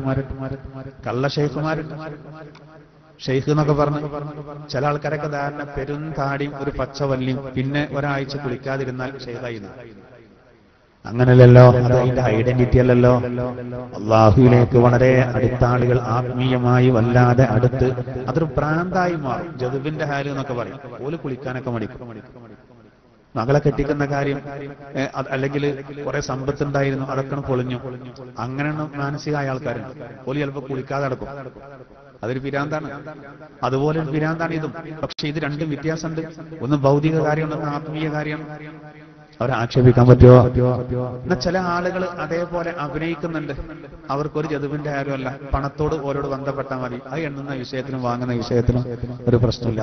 നിസ്കരിക്കാൻ പോകില്ല, ജദുവിന്റെ പണ്ട് ഇവിടെ ഒരു ഷെയ്ഖ് വന്ന് കേരളത്തിൽ കള്ളുടിക്കും. മുരീദന്മാര് പറഞ്ഞത് ഷെയ്ഖിന്റെ വായയിൽ കള്ളെത്തിയാൽ അത് പാലായി മാറുന്ന അടിന്റെ കമ്മിയാണ്. അങ്ങനെ ഒരു ഷെയ്ഖ് വന്നല്ലോ കേരളത്തിൽ. മഹാനായ ശംസുൽ ഉലമ ഖദ്ദസല്ലാഹു സിർറഹുൽ അസീസ് അവരെ പോലെയുള്ളവർ, അങ്ങനെയുള്ള മഹത്തുക്കൾ അവർക്കെതിരെ പടവെട്ടി. അതുകൊണ്ട് കേരളത്തിന്റെ മണ്ണിന്ന് പിഴുതെറിയപ്പെട്ടു അങ്ങനത്തെ ഷെയ്ഖന്മാരും തരീഖത്തും. പിന്നെ മതത്തിന്റെ പുറത്തുള്ള ആളുകൾ വരെ കളിക്കല്ലേ. മുമ്പ് ഒരാൾ ഇവിടെ വന്നു, ഫക്കീറുപ്പാപ്പ, അയാളിങ്ങനെ ഊരിയാലേ കുഴഞ്ഞു വരുന്ന ആൾക്കാരൊക്കെ എഴുന്നേൽക്കത്രേ. മലത്തി പിടിച്ച് കൊണ്ടുവരാ ഇയാളെ ചോദിച്ചു. ഈ അങ്ങാടിയിലൊക്കെ ഉണ്ടാകും ചില കച്ചവടം. ഒരാൾ വന്നിട്ട് പറഞ്ഞു ഒരു 10 ചോദിക്കാൻ, വേറെ ആൾ പറയും ഒരു 15 എടുത്താൽ. ഇത് കാണുമ്പോൾ നമുക്ക് ആവേശം, ഒരു 4 നമ്മൾ കൊടുത്തോളൂ, എന്നാൽ ഒരു 3 നമ്മൾ കൊടുത്തോളൂ. ആദ്യത്തെ 15 10 പിന്നെ കുറച്ച് ദിനം അങ്ങോട്ട് തന്നെ വരും. കച്ചവടക്കാരുടെ പരിപാടിയാണ്. എല്ലാം അങ്ങനെയാണെന്നല്ല, ഇതേ ഐഡിയ പ്രയോഗിക്കും. ആളെ ഏൽപ്പിച്ചിരിക്കുകയാണ്. കുഴയാത്ത ആളെ കുഴഞ്ഞു എന്നുണ്ട്, അയാൾക്ക് സ്ട്രോക്ക് സംഭവിച്ചിട്ടില്ല. അപ്പൊ ഇയാൾ ഊരി അയാൾക്ക് ധൈര്യമായിട്ട് നീച്ച ആ ഒരു എഴുന്നേൽക്കല് അയാൾക്ക് അന്നുള്ള ചെലവ് കഴിഞ്ഞു. ഇത് കണ്ടിട്ട് ആളുകളാണ്ട് ഊതാൻ പോയി. എന്ത് യഥാർത്ഥ കുഴഞ്ഞോ എഴുന്നേൽക്കോ? ഇല്ല. നല്ല പവർ ഉണ്ടോ? ഇല്ല. ഇതുപോലെ കരുതരുത് സഹോദര. മുഹ്യിദ്ദീൻ ശൈഖ് റളിയല്ലാഹു അൻഹു അദ്ദേഹം ഇൽമിന്റെയും അതുപോലെ തന്നെ അമലിന്റെയും ഉടമയായിരുന്നു. നിങ്ങൾക്കറിയോ, 16 കൊല്ലം ഒരൊറ്റ ദിവസം മുടങ്ങാതെ, 16 കൊല്ലം ഒരൊറ്റ ദിവസവും കൂടി മുടങ്ങാതെ, ഒറ്റ ദിവസം പോലും മുടങ്ങാതെ തുടർച്ചയായിട്ട് ഓരോ ദിവസം ഓരോ ഖത്തം ഓതിയ ആളാണ് ആര്? മുഹ്യിദ്ദീൻ ശൈഖ് റളിയല്ലാഹു അൻഹു. കാള്ള ശൈഖല്ല. ഇവരൊക്കെ പേരിൽ പ്രവർത്തിക്കുന്നവരുണ്ടെന്ന് അഭിനവ ശൈഖുമാർ ചിലര്, എല്ലാവരും അല്ല ചിലര്. എന്ത് ദീനാണുള്ളത്? വെറും ബിസിനസ് എന്നല്ലാതെ പൈസ ഉണ്ടാക്കാം. ഒരു കാമൽ നിന്നിട്ട് ഒരു ഖത്തം തീർത്തോവർ, ഒരു ചൊൽമൂതനായി 3 കാത്തോവർ. മലയിൽ കാണാം. ഒറ്റക്കാലിൽ നിന്നിട്ട് ഉറക്ക് വരാതിരിക്കാനായി ഇശാഇന്റെ ശേഷം ഒറ്റക്കാലം വന്നിട്ട് ചുമരിൽ ഒരു വടി അടിച്ചു താഴ്ത്തി ടൈം പിടിച്ചു നിന്നിട്ട് ഓതും. സുബഹിന്റെ മുമ്പാവുമ്പോഴേക്ക് ഒരു ഖത്തം തീരും. അങ്ങനെ 16 കൊല്ലം തുടർന്നു. അതാ മുഹ്യിദ്ദീൻ ശൈഖ്. എത്ര വലിയ ഇൽമിന്റെ ഉടമയായിരുന്നു, എത്ര വലിയ ഇൽമിന്റെ ഉടമയായിരുന്നു. ഭയങ്കര അറിവായിരുന്നു. 100 ആളുകളടങ്ങുന്ന ഒരു പണ്ഡിത സംഘം അദ്ദേഹത്തിനെ ഒന്ന് പരീക്ഷിക്കാൻ വേണ്ടി വന്നു. ചരിത്രത്തിൽ കാണാം. പക്ഷേ പരീക്ഷിക്കാൻ വന്ന അദ്ദേഹത്തിന്റെ സദസ്സിലിരുന്ന അവർക്ക് പെട്ടെന്ന് അവർ തലപ്പാവും കുപ്പായൊക്കെ വലിച്ചു കയറാൻ തുടങ്ങി. ഓരോരുത്തരും വന്ന് അദ്ദേഹത്തിന്റെ കാല് പിടിച്ചു. അദ്ദേഹം ഓരോരുത്തരും അണിഞ്ഞുകൂട്ടി പിടിച്ചിട്ട് പറഞ്ഞു, മനസ്സിൽ ചോദിക്കാൻ ഉദ്ദേശിച്ച ചോദ്യമല്ലേ, അതിന്റെ ഉത്തരം ഇതാണ്. നോക്കൂ, കൃത്യമായിട്ട് പറഞ്ഞെടുത്തു. ചരിത്രത്തിൽ കാണാൻ സാധിച്ചു. ബഗ്ദാദ് ഒന്നായിട്ട് പിളരാന്ന് തോന്നിപ്പോയി ആളുകൾ. അദ്ദേഹത്തെ പരീക്ഷിക്കാൻ വേണ്ടി വന്ന 100 പണ്ഡിതന്മാർക്ക് സംഭവിച്ചു. മാപ്പി വെച്ചു, കാല് പിടിച്ചു. ഇവരെ മനസ്സിലുള്ളതെന്ന് പറഞ്ഞു. അത് അല്ലാഹു തആല ഓരോരുത്തർക്ക് കൊടുക്കുന്ന കഴിവാണ്. കുപ്പിക്കാകത്തുള്ള വസ്തുവിനെ പോലെ കാമാൻ ഞാൻ നിങ്ങളെ കൽഭാഗമെന്നോവർ എന്ന മാലയിൽ പറഞ്ഞതാണ്. ഇപ്പൊ ഇതിലിപ്പോ ചായയാണെന്ന് ഇപ്പൊ നിങ്ങൾക്ക് അവിടെ കണ്ടാൽ മനസ്സിലാവുന്നു അല്ലേ? ഇതന്നെ നമ്മളിത് വേണം. എന്താ കാരണം? ഇതിൽ പെപ്സി പറഞ്ഞ നിങ്ങൾ ചിലപ്പോൾ വരുന്നു, ഓ പൊടി കുറച്ച് കയറിയില്ലെന്ന്, അപ്പോൾ നിങ്ങൾ കട്ടൻ ചായ. ഇതാണ് നമ്മുടെ അവസ്ഥ. എന്നാൽ മുഹ്യിദ്ദീൻ ശൈഖ് റളിയല്ലാഹു അൻഹു മനസ്സിലുള്ള കൃത്യമായിട്ട് പറഞ്ഞിരുന്നതാണ്. അത് അള്ളാഹു കൊടുക്കുന്നൊരു കഴിവാണ്. അള്ളാഹു കൊടുക്കുന്ന കഴിവാണ്. തിരുവങ്ങാടി പള്ളിയിൽ മഖ്ദൂമാരിൽപ്പെട്ട ഒരാൾ ഖാദിയാകുന്ന കാലത്ത് മമ്പറന്തങ്ങൾ ജുമുഅക്ക് വന്നു. 1ാമത്തെ റക്അത്തിൽ ജുമുഅ നിസ്കാരം നിർത്തിയിട്ട് അദ്ദേഹം പോയി ലോഹർ നിസ്കരിച്ചു ഒറ്റക്ക്. ഇത് വിവാദമായി.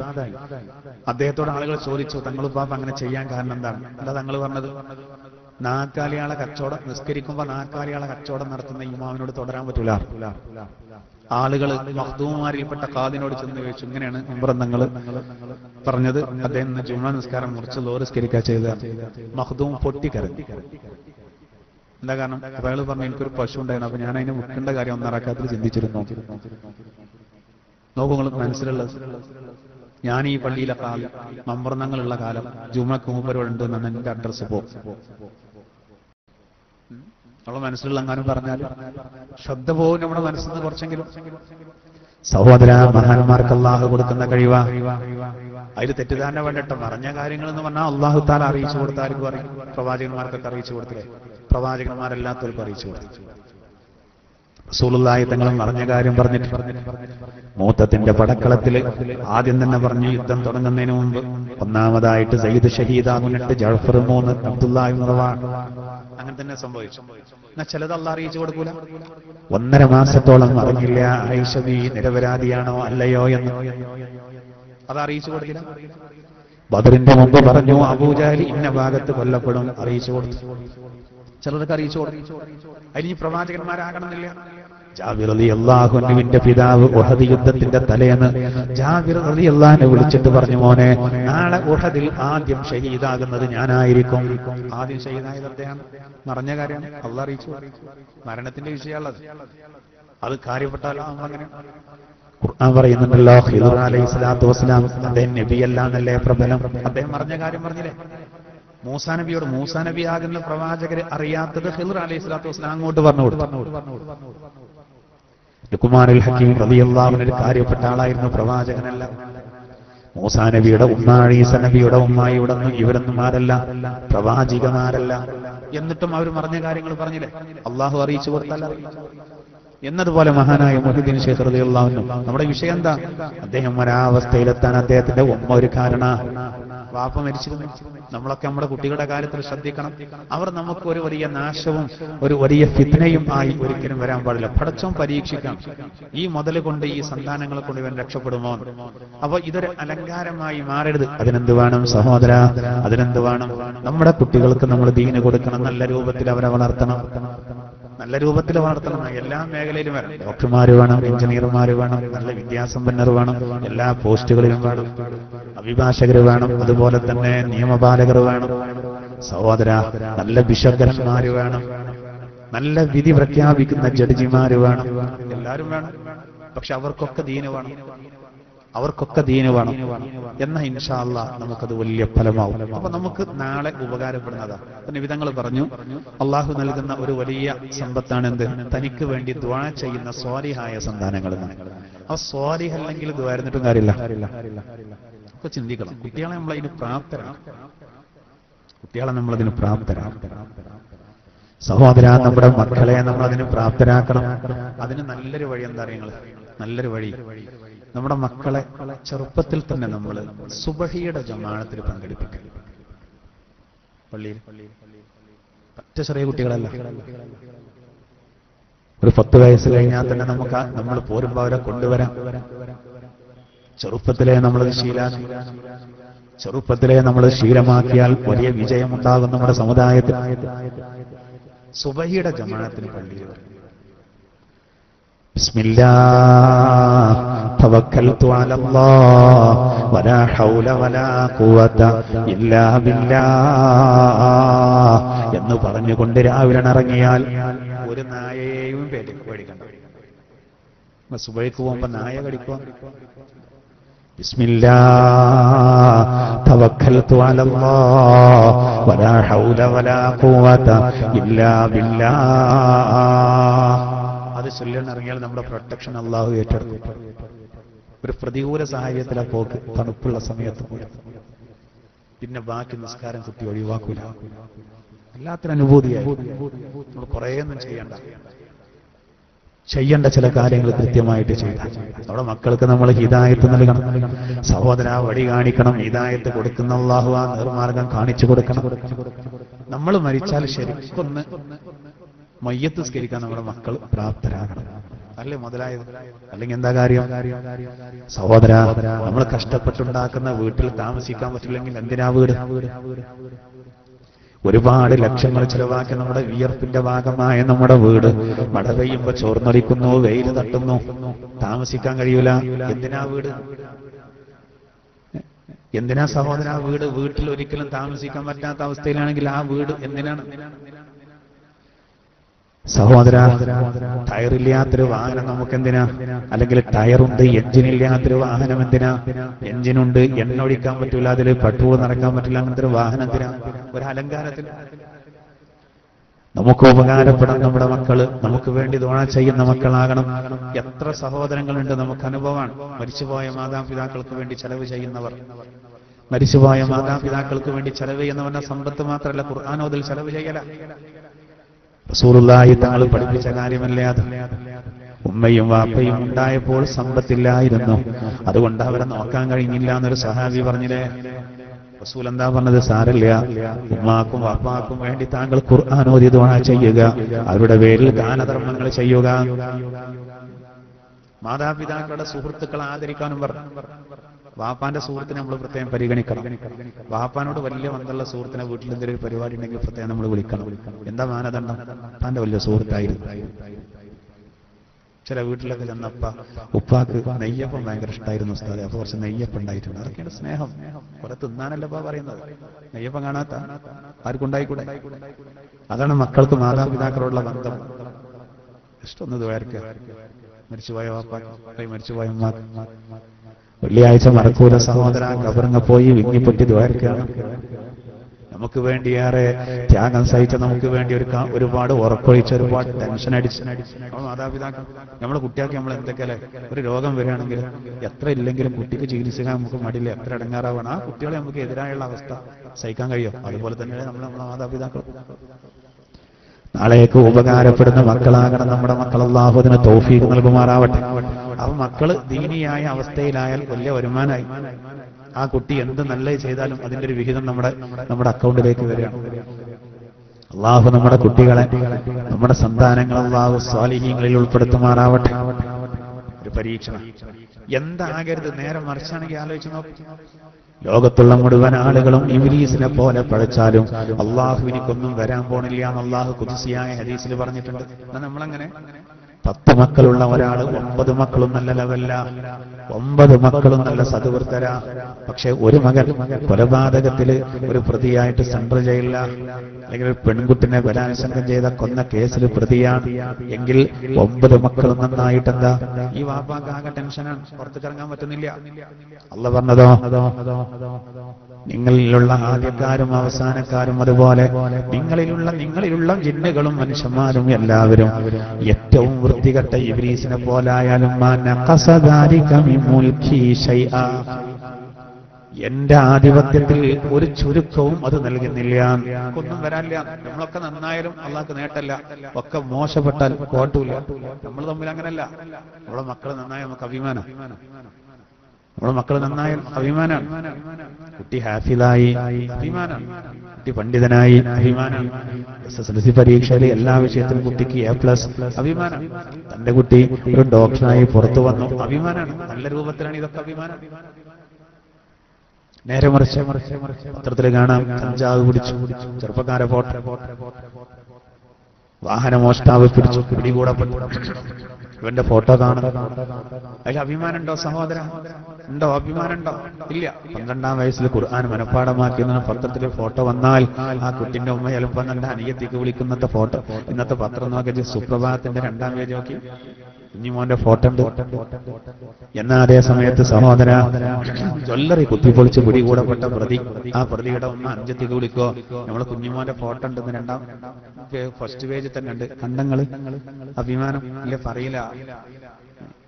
ഇങ്ങോട്ട് വിളിച്ചിട്ട് വല്ലാത്തൊരവസ്ഥയിലെ നമ്മളെ കുഞ്ഞിമോനാണ് ആ പ്രതിയിലെ ഫോണ് കട്ടാക്കും. പിന്നെ കുറെ ഫോണെത്തുന്ന നേരം കൊടുത്തിട്ട് വന്നതാണ്.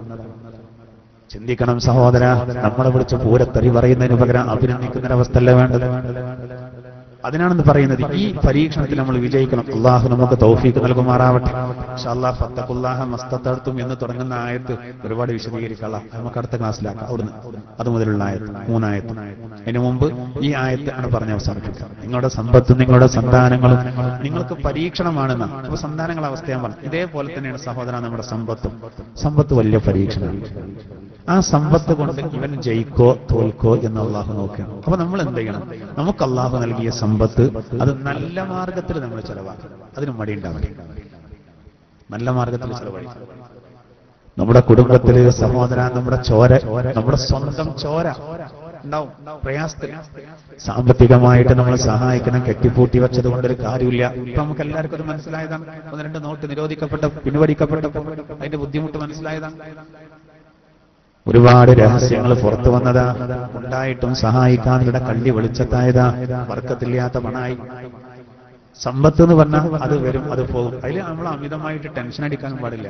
ചിലപ്പോൾ ബിസിനസ്സിന് തകർച്ച ഉണ്ടാവും. ഇത് ധീരമായി നേരിടണം. സീറോയിൽ നിന്ന് വന്നതല്ലേ, സീറോയിലേക്ക് മടങ്ങി.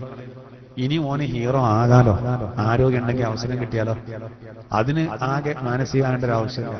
ദുന്യാവിന്റെ അവസ്ഥ ഇപ്പൊ എത്ര ഉണ്ടായിട്ട് എന്താ, നമ്മൾ ആരാ കൊണ്ടുപോവാ, ആരാ കൊണ്ടുപോവുക? കൂടുതൽ ഒന്നും കൊണ്ടുപോകും, കാര്യമായിട്ടൊന്നും കൊണ്ടുപോകും.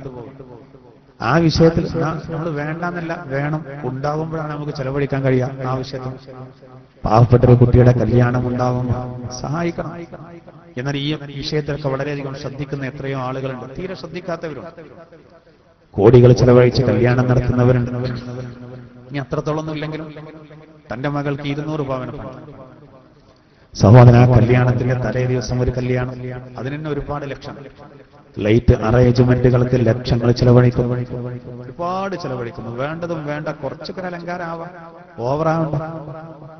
എന്നാൽ ആ വീട്ടിന്റെ തൊട്ടടുത്തൊരു വീടുണ്ടാവും, ആ വീട്ടിലുണ്ടാവും 1-2 പെൺകുട്ടികൾ കല്യാണത്തിന് പ്രായമായിട്ടുണ്ടാവും. സൗന്ദര്യത്തിന് കുറവൊന്നുമില്ല, അവർക്ക് സമ്പത്താണ് തടസ്സം. അങ്ങനെ സംഭവിക്കാറുണ്ടല്ലോ. കല്യാണക്കാർ വരുന്നു, പണ്ടം പറയുന്നു, കണക്ക് പറയുന്നു, നാൽക്കാലികളെ കച്ചവടം നടത്തുന്നത് പോലെ, ചന്തയിൽ നടക്കുന്നത് പോലെ, ഉറപ്പില്ലാത്ത ഏർപ്പാട്, തിരിച്ചു പോവാൻ. 200 പവൻ കൊടുക്കുന്ന സഹോദരന്റെ മകളുണ്ടല്ലോ, ആ മകളും തൊട്ടപ്പുറത്തെ പാവപ്പെട്ട ആ പെൺകുട്ടിയും രണ്ടും ഒരു ക്ലാസ്സിൽ പഠിച്ച കുട്ടികളാവും. രണ്ടുപേർക്കും ഒരേ വികാരമാണ്. ഇവിടെ ഈ കുട്ടി വധുവായിട്ട് ഇറങ്ങിപ്പോവാണ്. എല്ലാ സൗകര്യങ്ങളും ഉണ്ട്, അപ്പുറത്തെ കുട്ടിക്ക് അതിനുള്ള സൗകര്യമില്ല, സമ്പത്ത് തടസ്സ. എന്നാ ഈ കുട്ടിന്റെ വാപ്പ എന്താ സ്വീകരിക്കുന്ന നിലപാടെന്താണ്? അയാൾക്ക് ഒരു അല്പം കഥ ഉണ്ടെങ്കിൽ അയാൾ ചെയ്യേണ്ട എന്താ അറിയോ? തന്റെ സുഹൃത്തിനെ വിളിച്ചിട്ട് പറയണം, ഓളെ കല്യാണം നോക്കാം, നിന്റെ കുട്ടിന്റെ കല്യാണം നടക്കുമ്പോ എന്റെ കുട്ടിന്റെ കല്യാണം നടക്കണം. അപ്പൊ അയാൾ പറയും, ഞാനൊന്നും ഒരുങ്ങിയിട്ടില്ല, ഒന്നുമില്ല, പണ്ടൊന്നുമില്ല, പണ്ടത്തിനെ പറ്റിച്ച് വേദന. ഇയാൾ പറഞ്ഞു കൊടുക്കണ്ട. ഇയാൾക്ക് പടച്ചോൻ സ്വത്ത് കൊടുത്തിട്ടുണ്ടെങ്കിൽ അതല്ലേ മനുഷ്യ സ്നേഹം, അതിലല്ലേ നമുക്ക് റാഹത്താണ്. ഒരു 10 പവന് ഞാൻ തരും, അൽഹംദുലില്ലാ, അത് മതി. എത്ര പൈസ ചെലവാക്കണം? കോടികളുടെ ആസ്തിയുള്ള ആളെ സംബന്ധിച്ചാൽ എന്താ സഹോദര 10 പവൻ? ആ പെൺകുട്ടിക്ക് ഒരു റാഹത്ത്, ആ പെൺകുട്ടിക്ക് ഒരു ജീവിതം കൊടുക്കണ്ട. അങ്ങനെ ഒരു 10 പവൻ ആളെ അറിയിക്കാനൊന്നല്ല, വളരെ രഹസ്യമായിട്ട് കൊണ്ടേ കൊടുത്താൽ എത്ര പ്രാർത്ഥന ഇയാൾക്ക് കിട്ടും. അതാണ് സ്നേഹം. അതല്ല, ഇത് അധിക ആളുകളും അവനാന്റെ കാര്യം, അവനാന്റെ വീട്, അവനാന്റെ മതിലിന് വേണ്ടി എത്ര ലക്ഷങ്ങളാ ചെലവാക്കുന്നത്. കാക്കക്ക് തൂറാനാണ് എത്ര ചെലവാക്കുന്നത് നമ്മുടെ സമുദായം. മതിലാവശ്യമാണ്. വ്യാജ പിരിവുമാരൊക്കെ തടയാൻ ചിലപ്പോൾ വേണ്ടിയത് മതിലും കയറ്റും. നായകളുടെ ശല്യമുണ്ട്, മേനകാഗാന്ധി ഉണ്ടായതുകൊണ്ട് അതും ശ്രദ്ധിക്കേണ്ടി വരും. എന്നാൽ അതേ സമയത്ത് സഹോദര, ഇത് ഒരു ഗ്യാപ്പ് ഇടില്ല അപ്പുറത്തേക്കൊന്ന് പോകാൻ. ഗേറ്റാണ് പൂട്ടിയിട്ടാ പിന്നെ വണ്ടിയേരിയോ എന്ന് പറഞ്ഞാൽ പോകാൻ കോലം ഉണ്ടാവില്ല. കോണി കൊണ്ടുവന്ന് ചാടേണ്ടി വരും, ചാടികൾക്കും പരിക്കറ്റും. അങ്ങനെയല്ലല്ലോ വേണ്ട. ഒരു ബന്ധം വേണ്ട, തൊട്ടടുത്തുള്ള പ്രയാസം നമ്മൾ അറിയേണ്ടത്. അവനാ മൂമിൻ, അല്ല എന്താ കുറെ സമ്പത്തുണ്ടായിട്ട് അങ്ങനെയൊന്നും ശ്രദ്ധിക്കാത്ത കുറെ ആളുകൾ, നല്ലോണം ശ്രദ്ധിക്കുന്ന ആളുകൾ. നമുക്കറിയാം ചില മുതലാളിമാർ 25-30 പവന് പണ്ടൊക്കെ സ്വന്തം വാങ്ങിയിട്ട് കുടുംബത്തിൽപ്പെട്ട പാവപ്പെട്ട പെൺകുട്ടികളെ കെട്ടിക്കാൻ നേരം കൊണ്ടേ കൊടുക്കുക. പക്ഷെ സങ്കടകരമായ ഒരു അവസ്ഥ എന്താ അറിയോ? ഒരു പെൺകുട്ടിനെ കെട്ടിക്കാൻ തന്റെ കുടുംബത്തിൽപ്പെട്ട ഒരു പെൺകുട്ടിനെ കൊടുക്കാൻ ഈ സഹോദരൻ 20 പവൻ കൊണ്ടേ കൊടുത്താൽ ഈ അതേ വീട്ടിൽ തന്നെ വേറെ പെൺകുട്ടിയും കൂടി ഉണ്ടാവും. അതിന്റെ കല്യാണം ആകുമ്പോൾ ഈ സഹോദരന്റെ ബിസിനസ് ഒരു പക്ഷെ പ്രശ്നത്തിലായിട്ടുണ്ടാവും. സംഭവിച്ചതാണ് ഈ പറയുന്നത്. അന്നൊരു പക്ഷെ അങ്ങനെ 20 പവൻ കൊണ്ടേ കൊടുക്കാൻ കഴിയാത്തതുകൊണ്ട് ആ കൂട്ടര് ഇയാളെ ശത്രുവായി മാറാണ്. അത് ഈ ഏരപ്പത്തനാണ്, നന്ദില്ലാതെ. അത് വേറെ കാര്യം. ആളുകൾ കൊടുക്കുന്ന ആൾക്കാരെ നല്ലോണം ചൂഷണം ചെയ്യും. ഇതിപ്പോ നമുക്ക് അനുഭവമുള്ളതാണ് ഞാൻ ഈ പറയും. എനിക്കറിയാം ചില വ്യക്തിപരമായി ബന്ധമുള്ള ചില സഹോദരങ്ങൾ വല്ലാതെ പാവപ്പെട്ട ആളുകളെ സഹായിക്കുന്നത്. വളരെ ശ്രദ്ധിക്കണം. അതാണ് ശരിക്കും വേണ്ടത്. അതേ നമുക്ക് ആകെയുള്ള വരുമാനമുള്ളൂ. അല്ലാഹു തആല അവരുടെയൊക്കെ സമ്പത്തിൽ വർധനവ് നൽകുമാറാവട്ടെ, പ്രശ്നങ്ങളൊക്കെ തീർത്തു കൊടുക്കുമാറാവട്ടെ. ഉണ്ടാവണം, നമ്മുടെ ആളുകൾക്ക് ഉണ്ടാകുമ്പോഴേ. ഇപ്പൊ ക്യാൻസർ രോഗികളും കിഡ്നി രോഗികളൊക്കെ വല്ലാതെ ഇടങ്ങാറാവും. എത്ര പൈസ ഉണ്ടെങ്കിലും ചികിത്സക്കിന് ചെലവാക്കി ക്ഷീണിച്ചിരിക്കുമ്പോ നമ്മുടെ സമുദായത്തിൽ ഉള്ളവർ വാരി വലിച്ചു കൊടുക്കണമെങ്കിൽ ഉണ്ടാകണമല്ലോ. അങ്ങനെ കൊടുക്കുന്ന കുറെ ആളുകളുണ്ട്. ഉള്ളതനുസരിച്ച് എല്ലാവരും ചെയ്യും. എന്നാൽ ഫിത്നാവൂലാണ് ആ മുതൽ നമുക്കുള്ള വരുമാനം. ഇതൊന്നും ഇല്ലെങ്കിൽ മക്കള് സ്വാലിഹ്യങ്ങളല്ല, മുതൽ നല്ലതിന് ചെലവഴിക്കുന്നില്ല. പോയി ഒരു സ്കൂൾ അധ്യാപകൻ എന്നോട് ചോദിച്ചു, വാപ്പ മരിച്ചിട്ടുണ്ട്, എന്താ ചെയ്യേണ്ടത്? സ്ഥിരമായിട്ടൊരു വരുമാനം കിട്ടാൻ എന്താ ചെയ്യേണ്ടത്? അപ്പൊ ഞാൻ ചോദിച്ചു, ആ നാട്ടിലെ പള്ളിക്ക് എന്തെങ്കിലും ചെയ്തു കൊടുക്കേണ്ട ആവശ്യമുണ്ടോന്ന് ചോദിച്ചു. അപ്പോൾ പറഞ്ഞു, പള്ളിയിൽ പണി നടക്കുന്നുണ്ടെന്ന് ഞാൻ പറഞ്ഞ ഹൗല് ഏറ്റെടുത്തോളിയാ, ഹൗലിന്റെ പണി ഏറ്റെടുത്തോളി, അത് വാപ്പാക്കാണ് ഹദിയാക്കിയാൽ മതിയാണ്. പണി കഴിഞ്ഞു, ഭംഗിയായി. എന്താ കാരണം? സഹോദര, പള്ളിയിൽ വരുന്ന ആളുകൾ മുഴുവനും ഒളൂ ചെയ്യുന്നത് ആ ഹൗലിൽ എന്ന ആ ഒളൂവിനെ തുടർന്നാണ് പിന്നെ നിസ്കാരം വരുന്നത്, പിന്നെ ഖുർആൻ പാരായണം വരുന്നത്. അത്യന്താപേക്ഷിതല്ലേ അത്? നിർബന്ധമല്ലേ? ഒളൂല്ലെങ്കിൽ നിസ്കാരമുണ്ടോ? അതിന്റെ ഫലം ആർക്ക് പോവാണ്? ആ സ്കൂൾ അധ്യാപകൻ അള്ളാഹു കുറച്ച് പൈസ കൊടുത്തിട്ടുണ്ട്, അയാളിപ്പോ റിട്ടയർഡ് ആയിട്ടുണ്ട്. അപ്പൊ അദ്ദേഹം ചെയ്തു മരിച്ചുപോയ വാപ്പാക്ക് കിടക്കട്ടെ അവിടെ. ഞാനൊരു ഉദാഹരണം പറഞ്ഞതാണ്. അങ്ങനെ എത്ര പേർ നമുക്ക് വ്യക്തിപരമായിട്ട് അറിയുന്ന എത്ര പേർ വരുമാനായി? പള്ളിയുടെ കാർപ്പറ്റ് ഏറ്റെടുത്തവർ, മിമ്പറിന്റെ പണി ഏറ്റെടുത്തവർ, പള്ളിക്ക് ടൈൽസ് ഒട്ടിക്കുന്ന ഏറ്റെടുത്തവർ, ഇങ്ങനെ ഓരോ കാര്യങ്ങളും. പള്ളിയുടെ ചില പള്ളികൾക്കൊക്കെ നമ്മൾ അറിയുന്ന ചില ആളുകളുണ്ട്. ഒരു സമ്പത്ത് മുതലാക്കി എങ്ങനെയാണ്? ഇത്ര കൊല്ലം കരണ്ടിന്റെ വാടക ഞാൻ അടക്കുന്നു എന്നാണ്. ഹൗദില് വെള്ളം വേണമെങ്കിൽ കരണ്ട് വേണ്ടേ? ഒക്കായ്മക്ക മടങ്ങുന്ന അങ്ങനെ നോക്കിയാൽ നമ്മൾ വിടൂല. ഒരു സഹോദരൻ എന്നോട് ചോദിച്ചു, ഞാൻ എന്താ എന്റെ മരിച്ചുപോയ ഉമ്മാക്കും വാപ്പാക്കും ചെയ്യേണ്ടത്? ഞാനപ്പോ കരണ്ടിന്റെ ബില്ലെടുക്കാൻ ഞങ്ങളത് ഏറ്റു. പിറ്റത്തെ ക്ലാസ്സിൽ ചെന്നപ്പോ സെക്രട്ടറി എന്നോട് പറഞ്ഞു, ഇങ്ങനെ ഓരോരുത്തരും നിങ്ങൾ പിടിച്ചെന്ന ഉപകാരമായിരുന്നു. ഞാൻ പറഞ്ഞു, ഞാൻ പിടിച്ചതല്ല, അങ്ങോട്ട് വന്ന് ചാടിയതാണ്. സഹോദര, നമ്മളും അത്തരം നല്ല കാര്യങ്ങൾ ചെയ്യണം. അല്ലാഹു തആല തൗഫീഖ് നൽകുമാറാവട്ടെ. ഇനി ഫത്തഖുല്ലാഹ മസ്തതഅതു നമുക്ക് വലിയ ആശ്വാസം പകരുന്ന സുപ്രധാനമായ വചനമാണ്. അല്ലാഹു സുബ്ഹാനഹു വ തആല അത് നമുക്ക് പഠിക്കാൻ തൗഫീഖ് നൽകുമാറാവട്ടെ. ഇൻഷാ അല്ലാഹ് ആ ലാസ്റ്റ് ആയത്തെ നമുക്ക് അടുത്ത ക്ലാസ്സിൽ വിശദീകരിക്കാം. അപ്പൊ ഇന്ന് പറഞ്ഞതിൽ നിന്ന് നമ്മൾ പ്രത്യേകം ശ്രദ്ധിക്കുക. നമ്മുടെ കുട്ടികളെ നമ്മൾ എന്ത് ചെയ്യുക? നിസ്കാരത്തിന്റെ കാര്യത്തിൽ ശ്രദ്ധിക്കുക. പ്രത്യേകിച്ച് സുബഹിയുടെ കാര്യത്തിൽ നല്ല ശ്രദ്ധ വേണം. അപ്പൊ ബാക്കിയുള്ള കാര്യങ്ങളിൽ അതാണ് പരിശീലിച്ചു കഴിഞ്ഞാൽ ബാക്കിയുള്ള പ്രശ്നമാവൂല. പള്ളിയിലേക്ക് അയക്കുന്ന കാര്യം പ്രത്യേകം ശ്രദ്ധിക്കണം. അല്ലാഹു സുബ്ഹാനഹു വ തആല നമ്മൾ പറഞ്ഞതും കേട്ടതും സ്വാലിഹായ അമലായി അല്ലാഹു നമ്മിൽ നിന്ന് സ്വീകരിക്കുമാറാവട്ടെ. മരിച്ചുപോയ മാതാപിതാക്കളുടെ പേരിൽ ദുആ ചെയ്യാൻ വേണ്ടിയാണ് ഇന്ന് ചായയും കടി നൽകിയിട്ടുള്ളത്. അല്ലാഹു സ്വീകരിക്കുമാറാവട്ടെ. അല്ലാഹു അവരുടെ ഖബറിലേക്ക് അതിന്റെ പ്രതിഫലം എത്തിച്ചു കൊടുക്കുമാറാവട്ടെ. ആമീൻ. അതുപോലെ മരിച്ചുപോയ ഭർത്താവിന്റെ പേരിൽ പ്രത്യേകം ദുആ ചെയ്യാൻ ഒരു സഹോദരി ഒരു 200 രൂപ കൊടുത്തയച്ചിട്ടുണ്ട്. അല്ലാഹു ഖബൂലാക്കുമാറാവട്ടെ. അല്ലാഹുവിന്റെ ഖബറിലേക്ക് അതിന്റെ പ്രതിഫലം എത്തിച്ചു കൊടുക്കുമാറാവട്ടെ. ആമീൻ എന്ന് പ്രത്യേകം ദുആ ചെയ്യാണ്. നമ്മുടെ ക്ലാസ്സുകൾ ഇവർ പ്രത്യേകം നമ്മുടെ ക്ലാസ് റെക്കോർഡ് ചെയ്യുന്നുണ്ട്. അത് ഇവര് ഒരു വാട്സപ്പ് ഗ്രൂപ്പിൽ ഇത് വിടുന്നുണ്ട്. അത് വേണ്ടവര് പിന്നെ നൗഷാദുമായിട്ട് ബന്ധപ്പെടണം എന്നുള്ള കാര്യം പിന്നെ അറിയിക്കാണ്. ആ കാര്യം ഇവര് പ്രത്യേകം പറയാൻ വേണ്ടി അറിയിച്ചിട്ടുണ്ട്. അല്ലാഹു തആല നമ്മുടെ എല്ലാ പ്രവർത്തനങ്ങളും അല്ലാഹു നമ്മിൽ നിന്ന് ഖബൂലാക്കുമാറാവട്ടെ. അൽഹംദുലില്ലാഹ്, ഇന്നൊക്കെ നല്ല റാഹത്തുള്ള സദസ്സാണ്. നമ്മളിപ്പോ ഇവിടെ നല്ല റാഹത്തുള്ള സദസ്സാണ്. പുറത്ത് ഈ പരിപാടി ഒരുപാട് ആളുകൾ വീക്ഷിക്കുന്നുണ്ട്. അല്ലാഹു എല്ലാവർക്കും അർഹമായ പ്രതിഫലം നൽകുമാറാവട്ടെ. നമുക്കും ഇത് വീട്ടിൽ നിന്ന് കേൾക്കാനുള്ള സൗകര്യം ഉണ്ടെങ്കിലും നമ്മൾ ഇവിടെ തന്നെ വരണം, ഈ സദസ്സിലേക്ക് തന്നെ വരണം.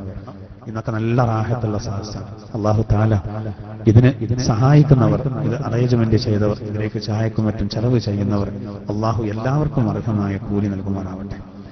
മരിച്ചവർക്ക് വേണ്ടി ദ്വാരക്കാനാണ് ചായ നൽകിയത്. ഒരു സഹോദരിയും കൊടുത്തയച്ചിട്ടുണ്ട്. നമ്മിൽ നിന്നൊക്കെ മരണപ്പെട്ടു പോയിട്ടുണ്ടാവും. ജസ്റ്റ് ഒരു ഫാത്തിഹ ഓതി അവർക്ക് നമുക്ക് ദുആ ചെയ്യാം. ബിസ്മില്ലാഹിർ റഹ്മാനിർ റഹീം. ഫഅലം അന്നഹു ലാ ഇലാഹ ഇല്ലല്ലാഹ് ലാ ഇലാഹ ഇല്ലല്ലാഹ് ലാ ഇലാഹ ഇല്ലല്ലാഹ് ലാ ഇലാഹ ഇല്ലല്ലാഹ് ലാ ഇലാഹ ഇല്ലല്ലാഹ് ലാ ഇലാഹ ഇല്ലല്ലാഹ് ലാ ഇലാഹ ഇല്ലല്ലാഹ് لا إله إلا الله لا إله إلا الله أستغفر الله العظيم أستغفر الله العظيم أستغفر الله العظيم أستغفر الله العظيم أستغفر الله العظيم أستغفر الله العظيم أستغفر الله العظيم أستغفر الله العظيم أستغفر الله العظيم أستغفر الله العظيم أستغفر الله العظيم أستغفر الله العظيم أستغفر الله العظيم أستغفر الله العظيم أستغفر الله العظيم اللهم صل على محمد والآل كلهم وسلم اللهم صل على محمد والآل كلهم وسلم اللهم صل على محمد والآل كلهم وسلم اللهم صل على محمد والآل كلهم وسلم اللهم صل على محمد والآل كلهم وسلم اللهم صل على محمد والآل كلهم وسلم اللهم صل على محمد والآل كلهم وسلم اللهم صل على محمد والآل كلهم وسلم اللهم صل على محمد والآل كلهم وسلم اللهم صل على محمد والآل كلهم وسلم اللهم صل على محمد والآل كلهم وسلم اللهم صل على محمد والآل كلهم وسلم اللهم صل على محمد والآل كلهم وسلم